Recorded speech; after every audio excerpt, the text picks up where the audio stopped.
இனிய வணக்கங்கள் அன்பு நண்பர்களே. மீண்டும் ஒரு புத்தம் புதிய நன்னாள் இறைமையின் வரமாக நமது தளத்தின் முதல் படிநிலையாக நேர்மறை சிந்தனைகளை நம்மிடையே விதைக்க இணைகின்றார் அன்பு தோழர் கற்பகவள்ளி அவர்களை அன்புடன் வரவேற்போம். நன்றி. அனைவருக்கும் வணக்கம். இப்பிரபஞ்ச வெளியில் நீக்கமர நிறைந்திருக்கும் பரம்பொருளே, உம்மை வணங்குகின்றோம். உந்தனால பெரிய அன்பால் எங்களுக்கு கிடைத்திட்ட பெற்றோர்கள், வழிகாட்டிகள், உற்றார், உறவினர்கள், நண்பர்கள் மற்றும் ஒவ்வொரு உயிருள்ள ஆன்மாக்கள் மற்றும் உயிரற்ற பொருட்களுக்காகவும் மனம் நிறைந்த நன்றி. உந்தன் அபரிமிதமான படைப்பால் இப்பூவுலகு உந்தன் எழில் நிறைந்த இயற்கையாலும் நிறை வளங்களாலும் நீடித்த நலங்களாலும் ஆகச்சிறந்த நேர்மறை எண்ணங்களாலும் இவ்வுன்னத உலகிலும் எங்கள் உயிர் துடிப்புள்ள உள்ளங்களிலும் நீக்கமர நிறைந்துள்ளது. உந்தன் அளப்பரிய அன்பினாலும் அருளினாலும் ஆசீராலும் நாங்கள் ஒவ்வொருவரும் உயர்ந்த உன்னதமான வாழ்வியல் பயணத்தை நிறைவுடனும் நிம்மதியுடனும் அன்றாடம் மேற்கொண்டு வருகின்றோம், ஆகச் சிறந்த வழிகளில். இதனால் நாங்கள் இச்சமூகத்தின் இன்றியமையாதவர்கள் என்பதையும், சீரிய வழியில் பயணிக்கும் அளவிற்கு ஆக்கப்பூர்வமான வழிகளில் எங்களை அன்றாடம் புதுப்பித்து வருகின்றோம் உந்தன் ஒப்பற்ற வழி நடத்துதலுடன். சிறுதுளி பெருவெள்ளமாகும் என்பதைப் போல் நாங்களும் சிறுக சிறுக சாதனை துளிகளை கோர்த்து வருங்கால சரித்திரத்தை ஆக்கப்பூர்வமான முன்னெடுப்புகளால் அலங்கரிக்கும் வரம் தாரும். அனைவருக்கும் நன்றி, அனைத்திற்கும் நன்றி, ஆண்டவனுக்கும் நன்றி. நன்றிங்க அன்பு தோழர். நமது நிகழ்வின் அடுத்த படிநிலையாக நாம் ஒரு நிமிட தியானத்திற்குள் பயணிக்க இருக்கின்றோம். கண்களை மெலிதாக மூடிக்கொள்வோம், கரங்களை கோர்த்துக் கொள்வோம். இப்பிரபஞ்ச பெருவெளியில் உள்ள இறைமைக்கு மனதார நன்றி பகிர கிடைத்த மற்றும் ஒரு அற்புதமான நன்னாள் இது. இப்பொழுது நாம் உச்சரிக்க இருக்கும் ஒவ்வொரு வார்த்தைகளுடன் நன்றி உணர்வினையும் கலந்து இறைமைக்கு சமர்ப்பிப்போம் அன்பின் காணிக்கையாய். இன்றெடுத்து அன்றாடம் அமுதூட்டி அன்பாகவும் கருணையாகவும் மாறிப்போன அன்பு தாய்க்கு மனம் நிறைந்த நன்றி. ஒவ்வொரு நாளையும் ஒவ்வொரு பொழுதையும் தமது உழைப்பாலும் தியாகத்தாலும் குடும்பத்தை நிறைத்து அறிவாகவும் ஆற்றலாகவும் மாறிப்போன அன்பு தந்தைக்கு மனம் நிறைந்த நன்றி.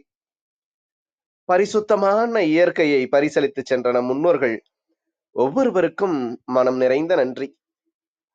கற்பித்தல் என்னும் இனிய அனுபவங்கள் வாயிலாக அன்றாட பொழுதுகளை அர்த்தமுள்ளதாக்கும் ஆசிரிய பெருந்தகைகள் ஒவ்வொருவருக்கும் மனம் நிறைந்த நன்றி. இப்பிரபஞ்ச பூவுலகினுள் பயணித்துக் கொண்டிருக்கும் பயணிக்க இருக்கின்ற ஒவ்வொரு உயிருள்ள ஆன்மாக்களுக்கும் மனம் நிறைந்த நன்றி. உயிரற்ற பொருட்களாய் வாழ்வின் உடன் வழித்துணையாய் வாழ்வின் பாதையை என்றென்றும் நிறைக்கும் உயிரற்ற பொருட்களுக்கும் மனம் நிறைந்த நன்றி. இப்பிரபஞ்ச பூ உலகினை தமது பேரன்பாலும் பேரருளாலும் பேராசிராலும் ஆண்டு அரவணைத்து காத்து வரும் அந்த ஆண்டவனுக்கும் நன்றி. இப்பொழுது நமது சுவாசத்தின் ஓசையில் அது பயணிக்கும் பாதைகளில் நாமும் ஒரு நிமிடம் இணைந்து பயணிப்போம், நம் மூச்சின் சுவாசத்தினை சீர்மைப்படுத்தியவர்களாய்.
இப்பிரபஞ்ச பெருவெளியில் நிக்கமர நிறைந்திருக்கும் முடிவில்லா பரம்பொருளின் அன்போடும் அருளோடும் ஆசிரோடும் எங்கள் வாழ்வியல் சூழல் அன்றாடம் அர்த்தமுள்ள வகையில் சீருடனும் செம்மையுடனும் பண்பட்டு வருகின்றது.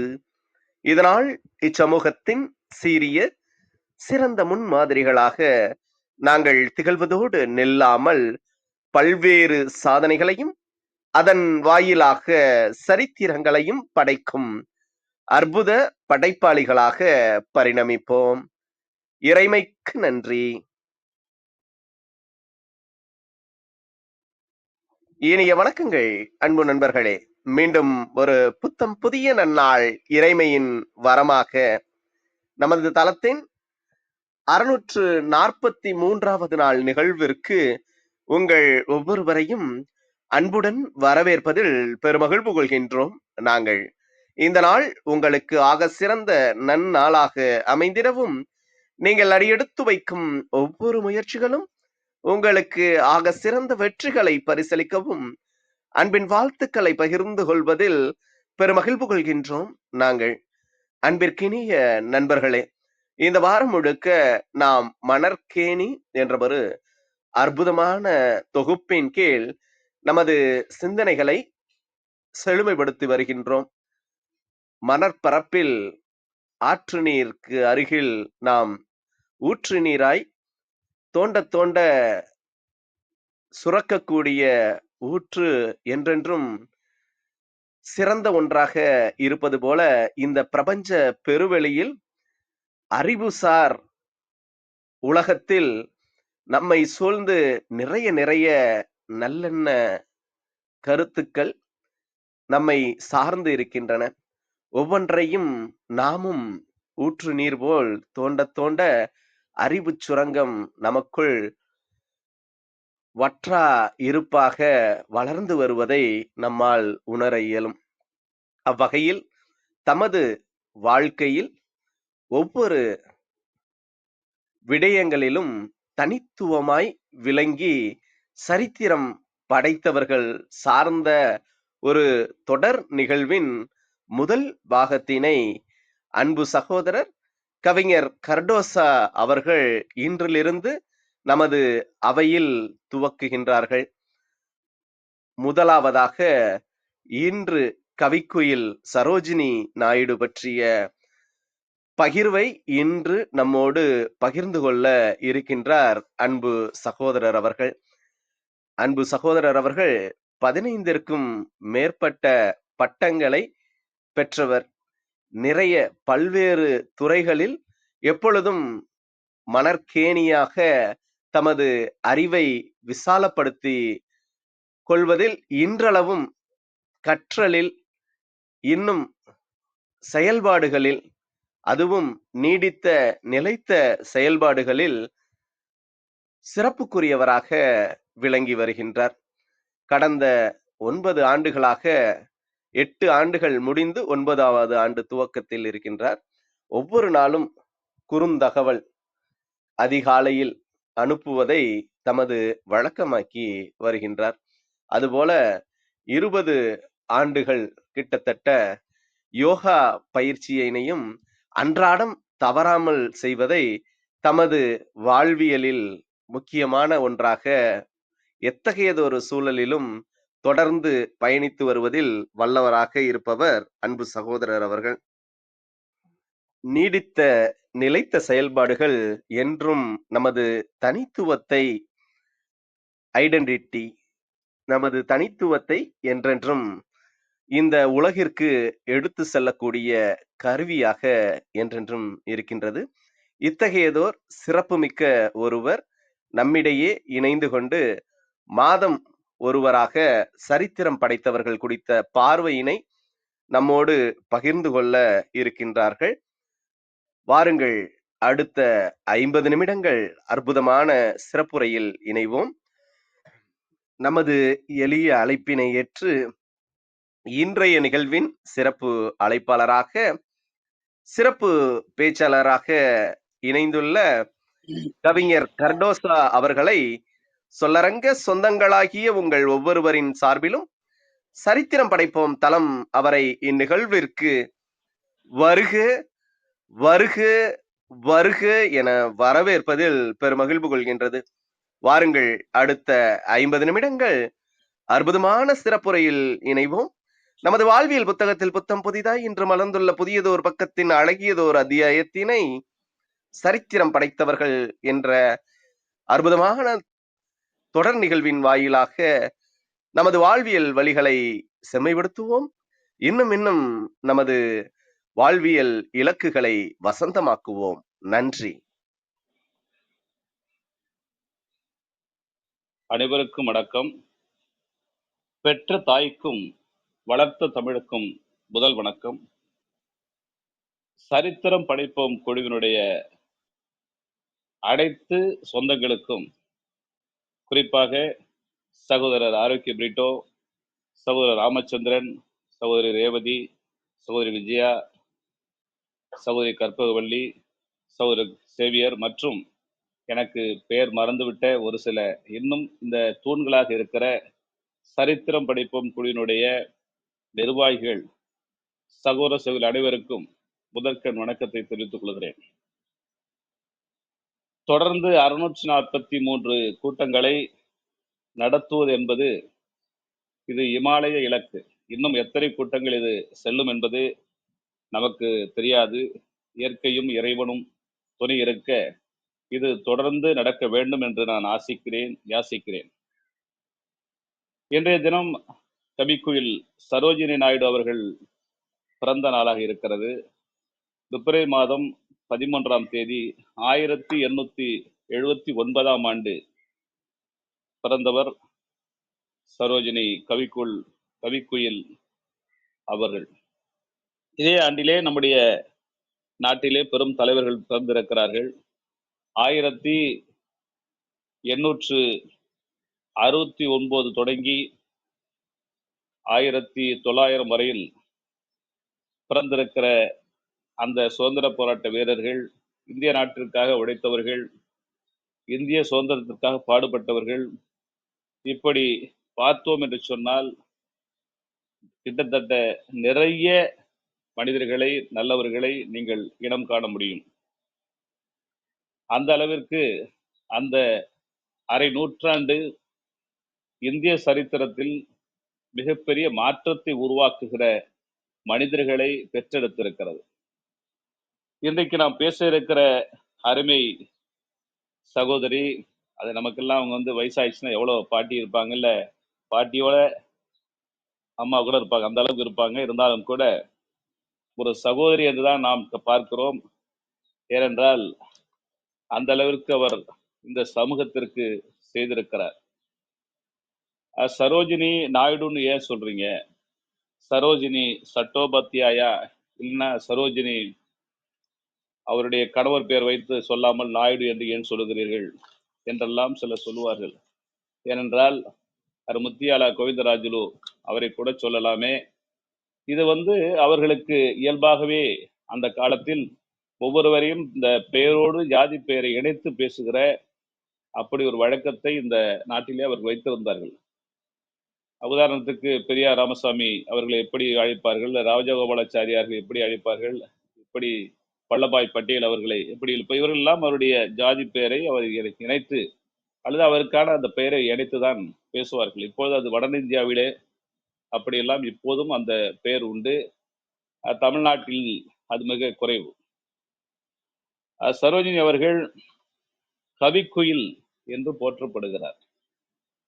என்ன காரணம் என்று நாம் அது அவரை பற்றி படிக்கிற போது, சிந்திக்கிற போது, பார்க்கிற போது, அவருடைய தாயார் வரதா சுந்தரி அவர்கள் கவிஞராக இருந்தவர்.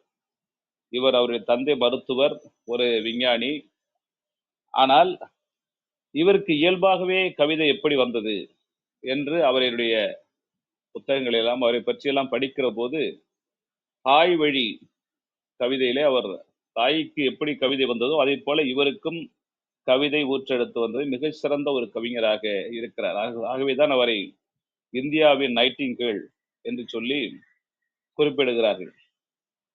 இவருடைய சிறப்பு அம்சம் என்ன, இவரை பற்றி பேசுவதற்கு என்ன இருக்கிறது, 4 வரிதானே இருக்கிறது இவரை பற்றி பேசுவதற்கு, இவர் எப்படி 40-50 நிமிடங்கள் பேச முடியும் என்று யோசிக்கலாம். நானும் கூட அப்படித்தான் யோசித்தேன். ஆனால் அவரை பற்றி படிக்கிற போது, அவரை சிந்திக்கிற போது, ஒரு பெண் 1879 பிறந்து கிட்டத்தட்ட 146 ஆண்டுகள் ஆகிறது. இன்னும் 4 ஆண்டுகளிலே அவருக்கு 150வது பிறந்த நாளை கொண்டாட இருக்கிறோம். அவர் இத்தனை நிகழ்வுகள் செய்ய முடியுமா என்று வியக்கிற அளவிற்கு தன்னுடைய பணியை தன் வாழ்நாள் முழுவதும் அவர் செய்திருக்கிறார். அதற்குத்தான் அவரை பற்றி பேசுவதற்காக நான் எடுத்தேன். எத்தனையோ பெண்கள் இருக்கிறார்கள், அன்னை பெசல் இருக்கிறார்கள், இன்னும் எத்தனையோ பெண்கள் இருக்கிறார்கள். ஆனாலும் கூட சரோஜினி அவர்களை பற்றி பேசுவதற்கு என்ன என்று சொன்னால், அந்த இன்றைக்கு இருக்கிற பெண் சமூகமும் அன்றைக்கு நீங்கள் 1800, 1900, 1047 முறைகள் 50 இல்லை அல்லது 2000 வரையிலே, ஏன் இன்றும் கூட பெண்களுக்கு நாம் 33 விழுக்காடு கேட்டுக்கொண்டிருக்கிறோம், 50 விழுக்காடு தர வேண்டும் என்று சொல்லிக் கொண்டிருக்கிறோம், பெண்களுக்கு சுதந்திரத்தை பற்றி பேசிக் கொண்டிருக்கிறோம், பெண்களுடைய நல்வாழ்வை பற்றி இன்றைக்கும் பேசிக் கொண்டிருக்கிறோம். ஆனால் எல்லாவற்றையும் கொடுத்திருக்கிறோம் என்று சொன்னால் இல்லை. ஆனால் அந்த காலத்தில், அந்த காலம் என்று சொன்னால் 100 ஆண்டுகளுக்கு முன்னால், 146 ஆண்டுகளுக்கு முன்னால் பிறந்த அம்மா அவர்கள் சமூகத்திலே எப்படி அவர் பார்க்கப்பட்டிருப்பார், எப்படி நடத்தப்பட்டிருப்பார் என்று யோசித்து பார்க்கிற போது, அவருடைய வலிமையும் அவருடைய குடும்ப சூழலும் அவர் சார்ந்திருந்த அந்த சமூகமும் அவருக்கு எத்தனை துணையாக இருந்தன, அல்லது இவர் எப்படி அதை மீட்டெடுத்தார் என்பதுதான் இந்த நிகழ்வுடைய முழுவதுமாக நான் பேசப் போகிற நிகழ்ச்சி. குறிப்பாக சரோஜினி அவர்கள் பிறந்தது 1879 என்று சொன்னோம். ஆனால் மார்ச் 1949 அவர் இறந்தார். ஆனால் அவருடைய 12வது வயதிலே மெட்ரிகுலேஷன் தேர்விலே சென்னையிலே அவர் படிக்கிற போது படித்து அவர் அந்த பல்கலைக்கழகத்திலே அவர் முதல் மாணவியாக தேர்வு பெற்றார் என்று நாம் அறிகிறோம். 12 வயதிலே எப்படி அவர் மெட்ரிகுலேஷன் படிக்க முடியும்? அதுக்கு 15 வயதாக ஆக வேண்டும். அன்றைக்கு என்று சொன்னால் அவர் படிக்கிற காலத்திலே 11வது இருந்திருக்க வேண்டும் என்று நினைக்கிறேன். இருக்கலாம். ஏன்னா 77க்கு பிறகு நமக்கு +1 +2 வந்தது. அந்த காலத்தில் அவர் தன்னுடைய 12வது வயதிலே மெட்ரிகுலேஷன் தேர்ச்சி பெற்றார் என்று அறிகிற போது நான் வியந்து போகிறேன். நாமெல்லாம் படிச்ச ஐயா சொன்னாங்க, இது மாதிரி 15 டிகிரி, இந்த 150 டிகிரி பட்டங்கள் பெற்றிருக்கிறவர்கள் நம்மளோட இருக்கிறார்கள், தமிழ்நாட்டில் இருக்கிறார்கள். 45 டிகிரி பெற்றிருக்கிறவர்கள் இருக்கிறார்கள், பட்டங்கள் பெற்றவர்கள் இருக்கிறார்கள். நான் 15 டிகிரி என்பதில் ஒன்றும் பெரிய ஆச்சரியம் இல்லை. ஏனென்றால் அந்த காலத்திலே அம்பேத்கர் அவர்கள், பாபா சாஹேப் அம்பேத்கர் அவர்கள் அதை விட அதிகமாக 15 டாக்டரேட் பண்ணியிருக்கிறார்கள். இன்னும் சொல்ல போனால் நம்ம மறைந்த மன்மோகன் சிங் அவர்கள் 19 டாக்டரேட் செய்திருக்கிறார் என்று நினைக்கிறேன். இப்படி நிறைய அறிஞர்கள் இருக்கிறார்கள், நம்மோடு இருக்கிறார்கள். ஆனால் இந்த இந்தியாவிலே என்னவென்று சொன்னால், மற்ற நாடுகளிலே அதற்குரிய அங்கீகாரம் கிடைப்பது போல இந்தியாவில் அது அங்கீகாரம் மிக குறைவாக கிடைக்கிறது. அதான் மிகப்பெரிய ஒரு தோல்விக்கான காரணம். மற்ற நாடுகளில் அவர்கள் உயர்த்தி தூக்கி பிடித்து ஒருவரை மேலே கொண்டு வருவார்கள், இங்கே அவர்களை கீழே அமுக்குவதற்கான எல்லா வேலையும் செய்வார்கள். அது ஒரு புறம் இருக்கட்டும். அப்படி இந்த சமூகத்திலே பெண் 12 வயதிலே மெட்ரிகுலேஷன் அவர் படித்து முடித்தவர். அதன் பிறகு ஒரு 3 ஆண்டுகள், 13, 14, 15, 3 ஆண்டுகள் புத்தகங்களை படிப்பதிலே ஆர்வம் செலுத்தி தான் வீட்டிலிருந்து புத்தகங்களை தொடர்ந்து படிக்க ஆரம்பித்தார். அதன் பிறகு 16 வயதிலே அவர் இங்கிலாந்து செல்கிறார். கேம்பிரிட்ஜ் பல்கலைக்கழகத்திலே படிப்பை தொடர்கிறார். அங்கு படிக்கிற போது தனக்கான துணையை தேடுகிற திரு முத்தியாலா கோவிந்தராஜுலு நாயுடு என்பவரை அவர் சந்திக்கிறார். அவர்களிடையே அவருக்கு காதல் மலர்கிறது. ஆனால் வீட்டாருடைய சம்மதத்திலே அவர்கள் திருமணம் செய்து கொள்கிறார்கள். சரி, இது எப்படி ஒரு இனமாற்று திருமணமாக இருக்கிறது என்று சொன்னால், கபிக்குயில் அவர்கள் பிராமண வகுப்பை சார்ந்தவர். சரோஜினி நாயுடு என்று சொல்லுகிறோமே, அவர் பிராமண வகுப்பிலே பிறந்தவர், வங்காளத்திலே பிறந்தவர். ஆனால் அவர் திருமணம் செய்ததுதான் அந்த முத்தியாலா கோவிந்தராஜு நாயுடு. அவரை பெயரைத்தான் அவர் வைத்துக் கொண்டார், சரோஜினி நாயுடு என்று வைத்துக் கொண்டார். இந்த திருமணம் நடக்கிற போது அவருடைய தந்தை அவருடைய குடும்பத்திலே மற்றவர்கள் எல்லாம் எதிர்ப்பு தெரிவித்தார்கள். அவர் தந்தை மட்டும் அதை முன்னிட்டு நடத்தி சென்னையிலே மிக சிறப்பான ஒரு திருமணத்தை அப்பொழுது அவர்கள் நடத்தி இருக்கிறார்கள். இன்றைக்கு காதல் திருமணங்கள் நடைபெறுவதே எப்படி இருக்கிறது உங்களுக்கு தெரியும். எப்படியெல்லாம் அது கேவலப்பட்டு கிடக்கிறது, எப்படியெல்லாம் இங்கு கொலைகள் நடக்கின்றன, எப்படி அதிலே மிகப்பெரிய விரிசல்கள் வருகிறது என்றெல்லாம் நமக்கு தெரியும். ஆனால் அன்றைய காலகட்டத்திலே அந்த திருமணங்கள் மிக சிறப்பாக நடைபெற்றிருக்கின்றன என்று சொன்னால் அதற்கு மிகப்பெரிய மனதும் மிகப்பெரிய ஒரு சமூக நோக்கும் இருந்திருக்க வேண்டும். இந்திரா காந்தி அவர்களுக்கு ஒரு திருமணம் நடைபெறுகிற போது அப்படித்தான் அது நடந்தது. அதே போல நமது மகாத்மா காந்தியினுடைய மகனுக்கும் இங்கு நம்முடைய ராஜகோபாலாச்சாரியருடைய அவருடைய குடும்பத்திலே அவர் பெண் எடுக்கிற போது அந்த திருமணமும் அப்படித்தான் நடந்தது. ஆகவே இந்த சமூகத்திலே இந்த இனமாற்ற திருமணங்கள், மதமாற்ற திருமணங்கள் ஒன்றும் புதிதல்ல.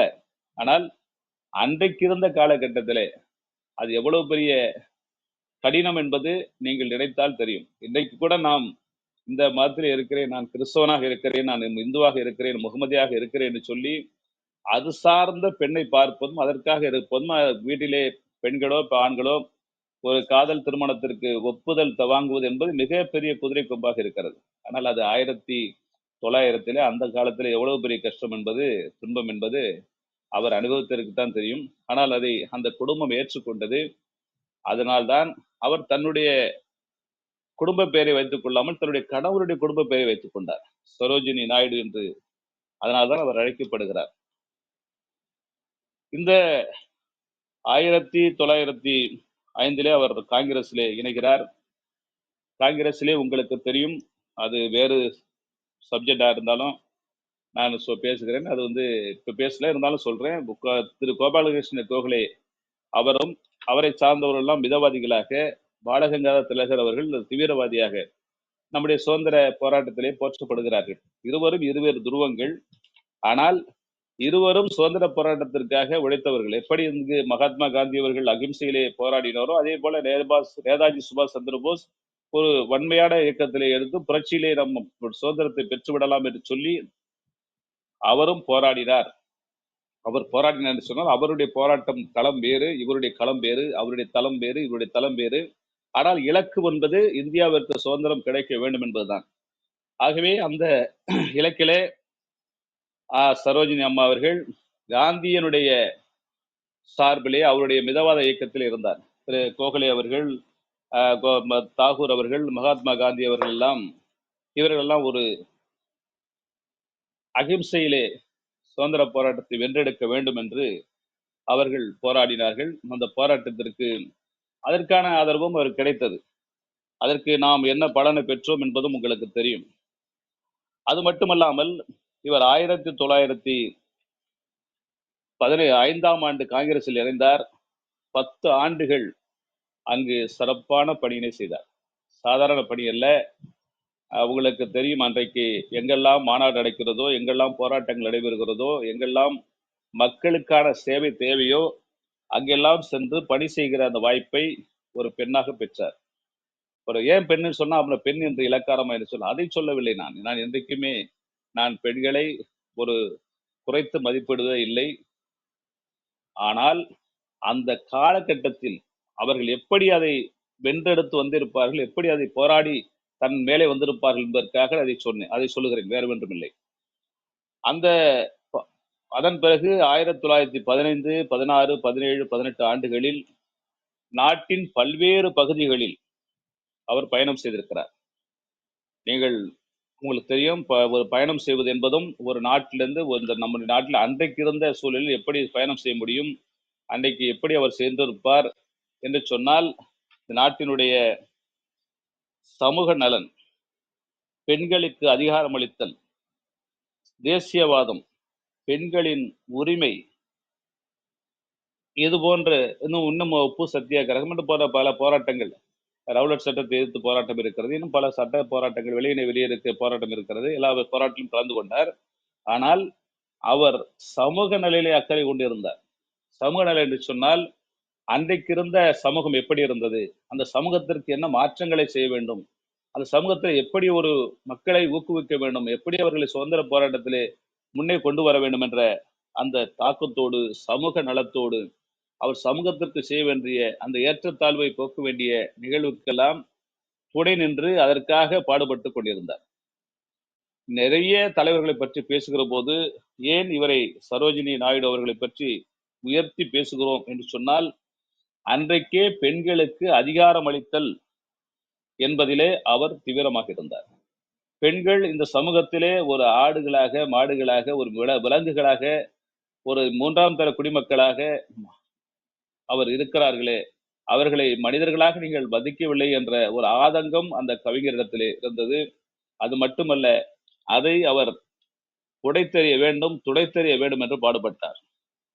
இன்னும் சொன்னால், நம்முடைய 1915 ஒரு 30 ஒரு 20-30 ஆண்டுகளில் இந்தியாவில இறந்த முதுகு எலும்பு உடைப்பட்டு இறந்த பெண்கள் இன்னைக்கு 30,000 என்று சொல்லுகிறார்கள். என்ன காரணம் என்று சொன்னால், இளம் வயதிலே திருமணம் செய்கிற போது அவர்கள் தன்னுடைய கணவரோடு இருக்கிற அந்த நிகழ்விலே அவர்கள் முதுகு எலும்பு உடைப்பட்டு இறந்து போனதாக ஒரு 30,000 பேர் என்பது சாதாரண கணக்கு. ஆகவேதான் இந்த சிறார் மனம் என்பது இந்த பெண்களுக்கு சிறிய வயதிலே திருமணம் செய்து கொள்ளக்கூடாது, திருமணம் கூடாது என்பது. ஆனால் சரோஜினி நாயுடு அவர்கள் 19 வயதில் அவருக்கு திருமணம் நடைபெற்றது. அவர் அதில் ஒரு மிக கடுமையாக 4 குழந்தைகள் அவருக்கு இருக்கிறது. அந்த சிறார் மனங்களை செய்யக்கூடாது என்பதிலே மிக தீவிரமாக இருந்தார். ஏனென்று கேட்டால், இதனால் பெண்கள் மன ரீதியாக, உடல் ரீதியாக பாதிக்கப்படுகிறார்கள் என்பதிலே அவர் மிக ஆணித்தரமாக இருந்தார். ராஜாராம் மோகன் ராய் போன்றவர்கள் எல்லாம் சதியை ஒழிக்க வேண்டும் என்று ஏன் சொன்னார்கள்? கணவன் இறந்துவிட்டால் அவருடைய மனைவி அதற்கு மேல் வாழ தகுதியற்றவள் என்று சொல்லி அவளை எடுத்துட்டு போய் அந்த நெருப்பிலே போட வேண்டும், அந்த உடன்கட்டை ஏற்ற வேண்டும் என்ற அந்த ஒரு மிகப்பெரிய கொடுமையை, அது கொடுமை என்ற அது பெரிய பாவத்தை, அந்த கடும் குற்றத்தை அவர்கள் இந்த சமூகம் செய்து கொண்டிருந்தது. அது சமூக நலனிலே மதத்திற்கான இதை வைத்துக் கொண்டால் அது சரியாக இருக்கலாம். ஆனால் மனிதத்திற்காக பார்க்கிற போது அது கொஞ்சம் கூட சரியில்லை. இதை நாம் கண்டிப்பாக நாம் பார்க்க வேண்டும். ஏனென்றால் அன்றைக்கு இருந்த கல்வி மறுப்பு, பெண்கள் படிக்கக்கூடாது என்ற ஒரு நிலை இருந்தது, வீட்டை விட்டு வெளியே வரக்கூடாது என்ற நிலை இருந்தது. அதே போல சதி என்ற ஒரு சதி இருந்தது, உடன்கட்டை ஏறுகின்ற அந்த சதி, பெண்களுக்கு எதிரான அந்த சதி இருந்தது. சிறார் மனம், அந்த இளம் வயதிலே திருமணம் இருந்தது. இதையெல்லாம் ஒன்று மாற்ற வேண்டும் என்பது சமூக நிலையில் அக்கறை கொண்டு அவர் இந்தியா முழுவதும் பயணம் செய்தார். இது ஏன் அப்படின்னு சொன்னால், இவருடைய இந்த வாழ்க்கை முறையை அவருக்கு இதை கற்றுக் கொடுத்த காரணம் அவர் படித்த படிப்பு. அவர் இளம் வயதிலே அந்த பட்டம் பெற்றார். கேம்பிரிட்ஜிலே பட்டம் பெற்றார். 2 கல்லூரியில் அவர் படித்திருக்கிறார். அதன் பிறகு அவர் செய்ததெல்லாம் சமூக பணிகள் தான். ஆகவேதான் அவர் 1925ஆம் ஆண்டு இந்திய தேசிய காங்கிரசினுடைய தலைவராக, முதல் பெண் தலைவராக அவர் தேர்ந்தெடுக்கப்பட்டார். அந்த காலத்திலே காந்தி அவர்கள் அந்த காங்கிரஸிலே கொஞ்சம் மன சுணக்கமாக இருந்த நேரம் என்று நான் நினைக்கிறேன். ஆனால் 1923ஆம் ஆண்டு அவர் காங்கிரஸிலிருந்து விலகினார் என்பது வரலாறு. அதன் பிறகு அவர் மீண்டும் அவர் காங்கிரஸிலே வந்தார். இப்போது இருக்கிற அந்த காங்கிரஸ் அல்ல, அந்த காங்கிரஸ் சுதந்திர போராட்டத்திற்காக உழைத்த காங்கிரஸ். இப்பொழுது இருக்கிறது இந்திரா காங்கிரஸ், இந்திரா அம்மையார் அவர்கள் தொடங்கிய அந்த காங்கிரஸ் அந்த தனியாக பிரிந்து வந்தது. அதன் பிறகு அதுக்கு பின்னால் ஸ்தாபன காங்கிரஸ் எல்லாம் இருக்கிறது. இதெல்லாம் உங்களுக்கு தெரியும், அரசியல் தெரிந்தவர்களுக்கு நன்றாக தெரியும். ஆனால் அன்னை சரோஜினி நாயுடு அவர்கள் 1925ஆம் ஆண்டு இந்திய காங்கிரசினுடைய தலைவரானார். நீங்கள் யோசித்து பாருங்கள், எத்தனையோ தலைவர்கள் இருக்கிறார்கள். நீங்கள்லாம் அந்த சுதந்திர போராட்டத்திலாம் இன்னொரு நாள் நான் பேசுகிறேன், எனக்கு வாய்ப்பு கிடைத்தால்.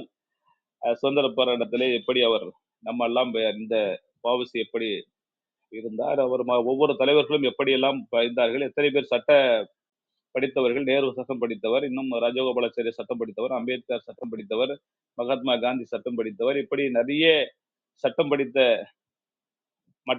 பெரிய பெரிய தலைவர்கள் இருந்தார்கள். எல்லாருமே தன்னுடைய அன்றைக்கு இருந்த நிகழ்விலே அவர்கள் சட்டம் படித்திருந்தால் நிறைய வருமானம் ஈட்ட முடியும். ஏனென்றால் இம்மென்றால் சிறைவாசம் அப்படின்னு சொல்லுவாங்க இல்லையா, சும்மா அப்படின்னாலே உங்களுக்கு ஜெயிலில் தூக்கி போட்டுருவாங்க, சிறையில் அடைக்கப்படுவார்கள். அப்போது அதற்கு அவர்களுக்கு தேவைப்படுவது ஒரு அட்வொகேட், ஒரு வழக்கறிஞர் தேவைப்படுவார்.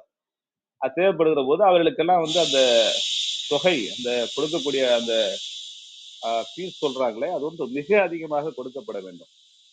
இல்லை என்று சொன்னால் அவர் வெளியே வர முடியாது. அந்த அளவுக்கு கொடுமையான குற்றங்கள். நீங்கள் மன்னிப்பு எழுதி கடிதம் எழுதி கொடுத்தால் கூட எல்லாருக்கும் கிடைக்காது. யாராவது ஒருத்தர் கிடைச்சுன்னு சொல்றாங்க, பலர் கிடைத்திருக்கிறது. உடல் நலம் காரணம் காட்டி கூட சரோஜினி அம்மா அவர்களுக்கு ஒரு முறை அவருக்கு கொடுத்திருக்காங்க. ஆனால் அன்றைக்கு வழக்கறிஞராக இருப்பது, அன்றைக்கு சமூகத்திலே மிகப்பெரிய செல்வாக்குடன் இருப்பது என்பது ஒரு பணம் பண்ணுகிற அல்லது பணம் சம்பாதிக்கிற ஒரு தொழிலாகவே அங்கு இருந்தது. ஆனால் அதையெல்லாம் விடுத்துதான் இந்த சுதந்திர போராட்டத்திற்காக இவர்கள் உழைத்தார்கள். இந்த நாட்டிலே உழைத்தால் 46 வயதிலே அவர் இந்திய காங்கிரசினுடைய தலைவராக தேர்ந்தெடுக்கப்பட்டார். நீங்கள் யோசிச்சு பாருங்கள், இந்த சமூகத்திலே ஒரு பெண் 46 வயதிலே அன்றைய காலகட்டத்தில் 1923 என்றால் இது 102 ஆண்டுகளை, 23 ஆண்டுகளை நாம் கடந்து வந்திருக்கிறோம். அவருக்கு காங்கிரசினுடைய தலைவராக இருந்திருக்கிறார். அப்பொழுது அவர் சொல்லுகிறார், சுதந்திர போரின் பயம் என்பது ஒரு மன்னிக்க முடியாத துரோகம் என்று சொல்லுகிறார். பயந்து கொண்டு நீங்கள் சுதந்திர போராட்டத்திலே நீங்கள் ஈடுபடவில்லை என்று சொன்னால் அது ஒரு மன்னிக்க முடியாத ஒரு துரோகமாக இருக்கிறது. விரக்தி, இந்த சுதந்திர போராட்டத்திற்கு இத்தனை காலம் போராடுகிறோமே, இத்தனை காலம் போராடி கொண்டு நாம் சிறையில் இருக்கிறோமே, குடும்பத்தை எல்லாம் விட்டு இருக்கிறோம் என்று இப்படியெல்லாம் விரக்தி பட்டு இருக்கிற விரக்தி என்பது மன்னிக்க முடியாத பாவம் என்று சொல்லுகிறார். ஏனென்றால் சுதந்திரம் என்பதே நமக்கான உரிமை, அதை பெற்றுவிட வேண்டும் என்பதிலே அவர் மிக தெளிவாக இருந்தார். ஆகவேதான் அவர் மகாத்மா அவருடைய இணைந்து பல ஆண்டுகள் சிறையில் இருந்திருக்கிறார். அவர் இருக்கிற சிறையிலே இவரும் இருந்திருக்கிறார். அந்த அளவுக்கு எந்த போராட்டம் நடந்தாலும் முன்னின்று அதை செய்திருக்கிறார். இன்னும் சொல்ல போனால் சரோஜினி அவர்கள் உருது, தெலுங்கு, ஆங்கிலம், பாரசீகம், பெங்காலி இந்த மொழிகள் எல்லாம் அவர் படித்திருக்கிறார். அவர் சென்னையிலே இருந்திருப்பதனால் அவர் தமிழும் அவருக்கு அறிந்திருக்க வாய்ப்பு இருக்கிறது. 19 வயதிலே திருமணம், அதுவும் காதல் திருமணம், வீட்டாருடைய ஒப்புதலோடு 1898 ஆண்டு 4 குழந்தைகள். இப்படி இந்த வாழ்க்கை போய் கொண்டிருக்கிற போது 1930 ஆண்டு அவர் கைது செய்யப்படுகிறார். மே மாதம் கைது செய்யப்படுகிறார். ஜனவரி 30 வரை அவர் சிறையில் இருக்கிறார். யோசித்து பாருங்கள், 4 குழந்தைகளுக்கான தாய் தன்னுடைய குழந்தைகள் எல்லாம் விட்டுவிட்டு சிறையிலே எத்தனை மாதங்கள் அவர் தொடர்ந்து இருந்திருக்கிறார் என்பதை பார்க்கிற போது நாம் வியந்து போகிறோம். மீண்டும் ஒரு முறை அவர் கைது செய்யப்படுகிறார். எப்போது என்றால் உப்பு சத்தியாகிரகத்திலே அவர் மகாத்மா அவர்களோடு சேர்ந்து அவர் போராடுகிற போது அப்பொழுது மீண்டும் அவர் கைது செய்யப்படுகிறார். அந்த அளவிற்கு அவர் தன்னுடைய உழைப்பை, தன்னுடைய உரிமையை மீட்டெடுக்க வேண்டும், இந்தியாவிற்கு சுதந்திரம் பெற வேண்டும் என்பதற்காக அவர் தொடர்ந்து பாடுபடுகிறார். அது மட்டுமல்ல, 1919 ஆண்டு ஒரு மிகப்பெரிய கொடுமை பஞ்சாபில் நடைபெறுகிறது. உங்களுக்கு தெரியும், ஜாலியன் வாலாபாக் படுகொலை என்று சொல்வார்கள். அந்த படுகொலை செய்த ஜெனரல் டயர் என்பவர் கண்மூடித்தனமாக அங்கு கூடியிருந்த மக்கள் மீது துப்பாக்கி சூடு நடத்த சொன்னார். குண்டு தீருகிற வரை நான் துப்பாக்கியால் சுட சொன்னேன் என்று சொன்ன ஒரு மனநோயாளி ஜெனரல் டயர். அவர் மீண்டும் அவர் கொலை செய்யப்பட்டார் என்பது வரலாறு. அந்த குற்றத்தை செய்த பிரிட்டிஷ் அரசாங்கத்தை எதிர்த்து, ஆங்கில அரசாங்கத்தை எதிர்த்து சரோஜினி நாயுடு அவர்கள் தொடர்ந்து கூட்டங்களிலே பேசினார். அன்றைக்கு அவர் ஆங்கிலேயர் கொடுத்த அந்த பட்டத்தை கூட திருப்பி அவர் அனுப்பினார் என்று நாம் அறிய காண்கிறோம். அது மட்டுமல்ல, இந்தியாவிலே பல இடங்களிலே இந்த ஜாலியன் வாலாபாக் படுகொலையை கண்டித்து பெண்களுக்கு எதிராக, குழந்தைகளுக்கு எதிராக அப்பாவி மக்களுக்கு எதிராக நடைபெற்ற இந்த குற்றச் செயலுக்கு நீதி கேட்டு இந்த குற்றச் செயலை கண்டித்து அவர் இந்தியா முழுவதும் சேர்ந்து பேசுகிறார். எங்கெல்லாம் வாய்ப்பு கிடைக்குது அங்கெல்லாம் சென்று இதை கடுமையாக அதை எதிர்க்கிற ஒரு பெண்ணாக அவர் இருந்தார். அது மட்டுமல்ல, லண்டனில் நடந்த கூட்டத்திலே அவர் லண்டன் சென்று அங்கிருந்த கூட்டத்திலே அவருக்கு அங்கு ஒரு அலுவலகம் இருந்தது. அவர் அங்கு படித்திருந்ததனால், அங்கே நண்பர்கள் இருந்தனால், அது மட்டுமல்ல ஹோமர் இயக்கத்தினுடைய ஒரு ரெப்ரசன்டேட்டிவாக அவர் அங்கு இங்கிலாந்து சிறு காலம் இருந்தார். ஆகவே அதற்காக அங்கு சென்ற போது கூட மிக கடுமையாக, நீங்கள் இன்றைக்கு சாதாரணமாக பேசிவிட்டு நீங்கள் கடந்து விட முடியும். யாரோ ஒருதை பற்றி கேவலமாக பேசிவிட்டு யாரோ ஒரு செய்த ஒரு பெரிய இமாலய சாதனைகள் எல்லாம் நீங்கள் கேவலமாக ஒரே வாயில் பேசிவிட்டு போக முடியும். அந்த அளவுக்கு இந்த இன்றைக்கு சுதந்திரம், அந்த இந்திய சனத்தினுடைய சட்டங்கள் சுதந்திரம் கொடுத்திருக்கின்றன. ஆனால் அன்றைக்கு அப்படியெல்லாம் பேசிவிட முடியாது.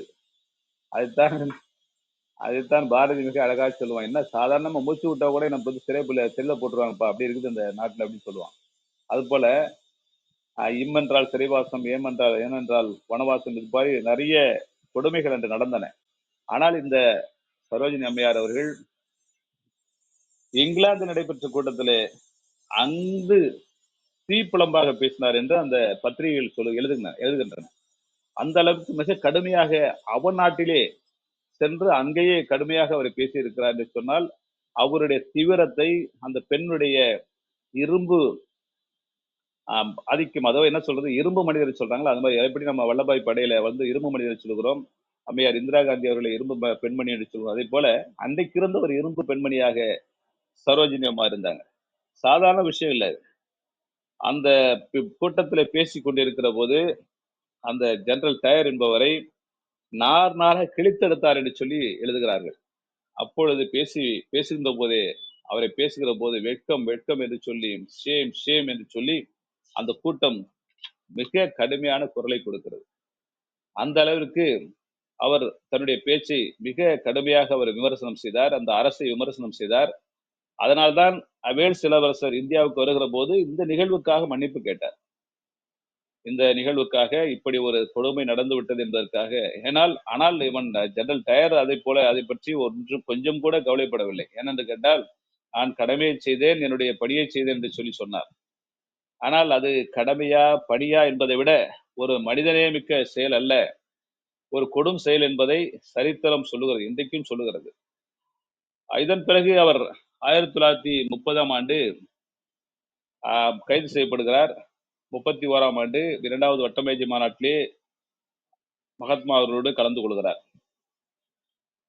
உங்களுக்கு தெரியும், முதல் வட்டமேஜை மாநாட்டிலே அம்பேத்கர் கலந்து கொண்டார், காந்தி அவர்கள் கலந்து கொள்ளவில்லை. 2ஆம் வட்டமேஜை மாநாட்டிலே அம்பேத்கரும் கலந்து கொள்கிறார், காந்தி அவர்களும் கலந்து கொள்கிறார்கள், இந்தியாவிலிருந்து பலர் கலந்து கொள்கிறார்கள். அப்பொழுது சில சலுகைகள் கிடைக்கின்றன. அவர்கள் யாருடைய, நம்முடைய நாட்டிலே அவர்கள் நமக்காக சலுகை கொடுக்கிறார்கள், இதெல்லாம் நீங்கள் செய்து சொல்லுங்கள், இதெல்லாம் செய்து கொள்ளலாம், நீங்களுக்கு உங்களை ஆண்டு கொள்ளலாம் என்று சில பிச்சை போடுவது போல செய்கிறார்கள். இருந்தாலும் கூட நமக்கு இது வேண்டும் என்பதற்காக அதை அன்றைக்கு இருந்த தலைவர்கள் எல்லாம் அதை ஏற்றுக்கொண்டார்கள். அப்படி போடப்பட்ட ஒரு சில சட்டங்கள் தான் பட்டியலின மக்களுக்கான ஒரு சட்டம். அந்த சட்டத்தை வந்து அவர்கள் இத்தனை தொகுதிகள் வேண்டும் என்று சொல்லி, இத்தனை வாக்குரிமை, இரட்டை வாக்குரிமை என்பதெல்லாம் பெற்று அவர்கள் தருகிற போது அதை எதிர்த்து எரவாடா சிறையிலே அடல் காந்தியடிகள் உண்ணாவிரதம் இருக்கிறார். உங்களுக்கு தெரியும், அதான் பூனா ஒப்பந்தம். நீங்கள் பூனா ஒப்பந்தம் என்று நீங்கள் இதுல போய் பார்த்தீங்கன்னா, நெட்ல பார்த்தீங்கன்னா மிக பெரிய ஒரு கட்டுரைகள், மிகப்பெரிய வரலாறுலாம் அதில் இருக்கும். அன்னைக்கு சாகும் வரை உண்ணாவிரதம், என்னுடைய மக்களை நான் பிரித்தெடுக்க மாட்டேன், இவர்கள் இனத்தால் அவர்களை நான் பிரிய மாட்டேன், இப்படி இவர்கள் இந்த இனம் என்றால் சொல்லக்கூடாது என்று சொல்லி, அவர் தனி வாக்குரிமை தேவையில்லை என்று சொல்லி அன்னைக்கு நான் சாகும் வரை உண்ணாவிரதம் இருந்தார் மகாத்மா அவர்கள். அந்த காலகட்டத்திலே சரோஜினி அவர்களும் அவர் வேறு சிறையிலே இருந்தார். ஏனென்றால் அந்த அளவுக்கு கடுமையான ஒரு சிறை கொடுமையை அன்றைக்கு அந்த அரசாங்கம் தந்தது. அதன் பிறகு போன ஒப்பந்தம் அம்பேத்கர் அவர்களுக்கும் மதன் மோகன் மாளவியா என்று சொல்லப்படுகிற தலைவருக்கும் சேர்ந்து அவர் இந்த ஒப்பந்தம் ஏற்பட்டு அதை கொண்டு காந்தியடிகளை காட்டிய போது அவர் தன்னுடைய உண்ணாவிரதத்தை கைவிட்டார் என்பது வரலாறு. அதனால்தான் அன்றைக்கிலிருந்து இன்னும் சொல்ல போனால் பாபா சாஹிப் அம்பேத்கர் அவருடைய நேசிக்கிற அவரை பின்பற்றுகிறவர்கள் எல்லாம் மகாத்மா அவர்களை கொஞ்சம் பிடிக்காமல் போனது அந்த நிகழ்வு தான். அந்த நிகழ்வுக்கு பிறகுதான் இவர் அம்பேத்கர் அவர்கள் பட்டியல மக்களின் தலைவராக ஏற்றுக்கொள்ளப்பட்டார் என்பது அது அடுத்த வரலாறு. அப்பொழுது அந்த வட்டமேஜை மாநாட்டில் நடைபெற்ற நிகழ்வுகள், அங்கு நடைபெற்ற அந்த மன்னரோடு நடைபெற்ற அந்த உரையாடல்கள், இதிலெல்லாம் சரோஜினி நாயுடு அவர்கள் மிக திறமையாக பங்கேற்று இந்தியாவிற்கான சுதந்திரக்கான அடிக்கலை அவர்கள் நாட்டினார்கள். இன்றைக்கு நாம் ஜனவரி 26, 1950 குடியரசு நாளை கொண்டாடுகிறோமே. ஜனவரி 26 குடியரசு தினத்தை கொண்டாடுகிறோம். இது 1950ஆம் ஆண்டு நமக்கு இந்த சட்டத்தை, இந்திய நாட்டுடைய சட்டத்தை வரைவு அறிக்கையை சமர்ப்பித்து பாபா சாஹேப் அவர்கள் இந்த சட்டத்தை நமக்கு தந்தார்கள். இந்திய நாட்டுக்கு அது அரசியலமைப்பாக மாற்றப்பட்டது. அந்த நாள் ஏன் ஜனவரி 26 என்று சொன்னால், 1930ஆம் ஆண்டு ஜனவரி மாதம் 26ஆம் தேதி இந்திய நாட்டினுடைய சுதந்திர தினம் என்று அவர்கள் இவங்க வந்து அறிவிச்சிட்டாங்க. அவர்கள் அன்றைக்கே வந்து சுதந்திரம் என்பது இந்த ஜனவரி மாதம் 26ஆம் தேதி 1930ஆம் ஆண்டு நாம் சுதந்திரம் பெற்று விட்டோம் என்பதாக இவங்களே ஒரு தேதியை அவர்கள் குறிப்பிட்டு அதை அறிவித்தும் விட்டார்கள். ஆனால் சுதந்திரம் கிடைக்கவில்லை. அப்பொழுதுதான் போராட்டங்கள் மிக கடுமையாக நடைபெற்றது. எல்லாவற்றுக்கும் வரி போட்டுக் கொண்டிருக்கிறார்கள். இன்றைக்கு போடுகிற வரியை விட கடுமையான வரி அப்பொழுது கிடையாது என்று நான் நினைக்கிறேன். அன்றைக்கு உப்புக்கு வரி போட்டதுதான் உப்பு சத்தியாகிரகம். தண்டி யாத்திரை அவர் கிளம்புகிற போது ஏதோ ஒரு சிலர் தான் இருந்தார்கள். ஆனால் தண்டியிலே அவர் தன்னுடைய யாத்திரையை முடிப்பதற்கு முன்னால் லட்சக்கணக்கான மக்கள் அவரோடு பின்தொடர்ந்து சென்றார்கள் என்கிறத நினைக்கிற போது நமக்கு வியப்பாக இருக்கிறது. ஏனென்றால் ஒரு லட்சக்கணக்கான மக்கள் வந்து ஏதோ லட்சக்கணக்கான மக்கள் போனாங்க, அது இல்லை, தொடர்ந்து நடந்து கொண்டிருக்கிறார்கள். அவர்களுக்கு உணவு என்ன, அவருடைய இயற்கை உபாதைகள் எங்கு கழிப்பார்கள், அவர்கள் எங்கு உறங்குவார்கள், எப்படி அவர்கள் அந்த இடத்தை அடைவார்கள், இதையெல்லாம் யோசிச்சு பாருங்க. கிட்டத்தட்ட எத்தனையோ ஒரு மைல்கள் அவர்கள் அன்றைக்கு நடந்தார்கள், அந்த போராட்டத்தை நடத்தினார்கள். அதனால்தான் அவர் அந்த தண்டி யாத்திரை மிக சிறப்பாக வரலாற்றிலே நினைவு கூறப்படுகிறது.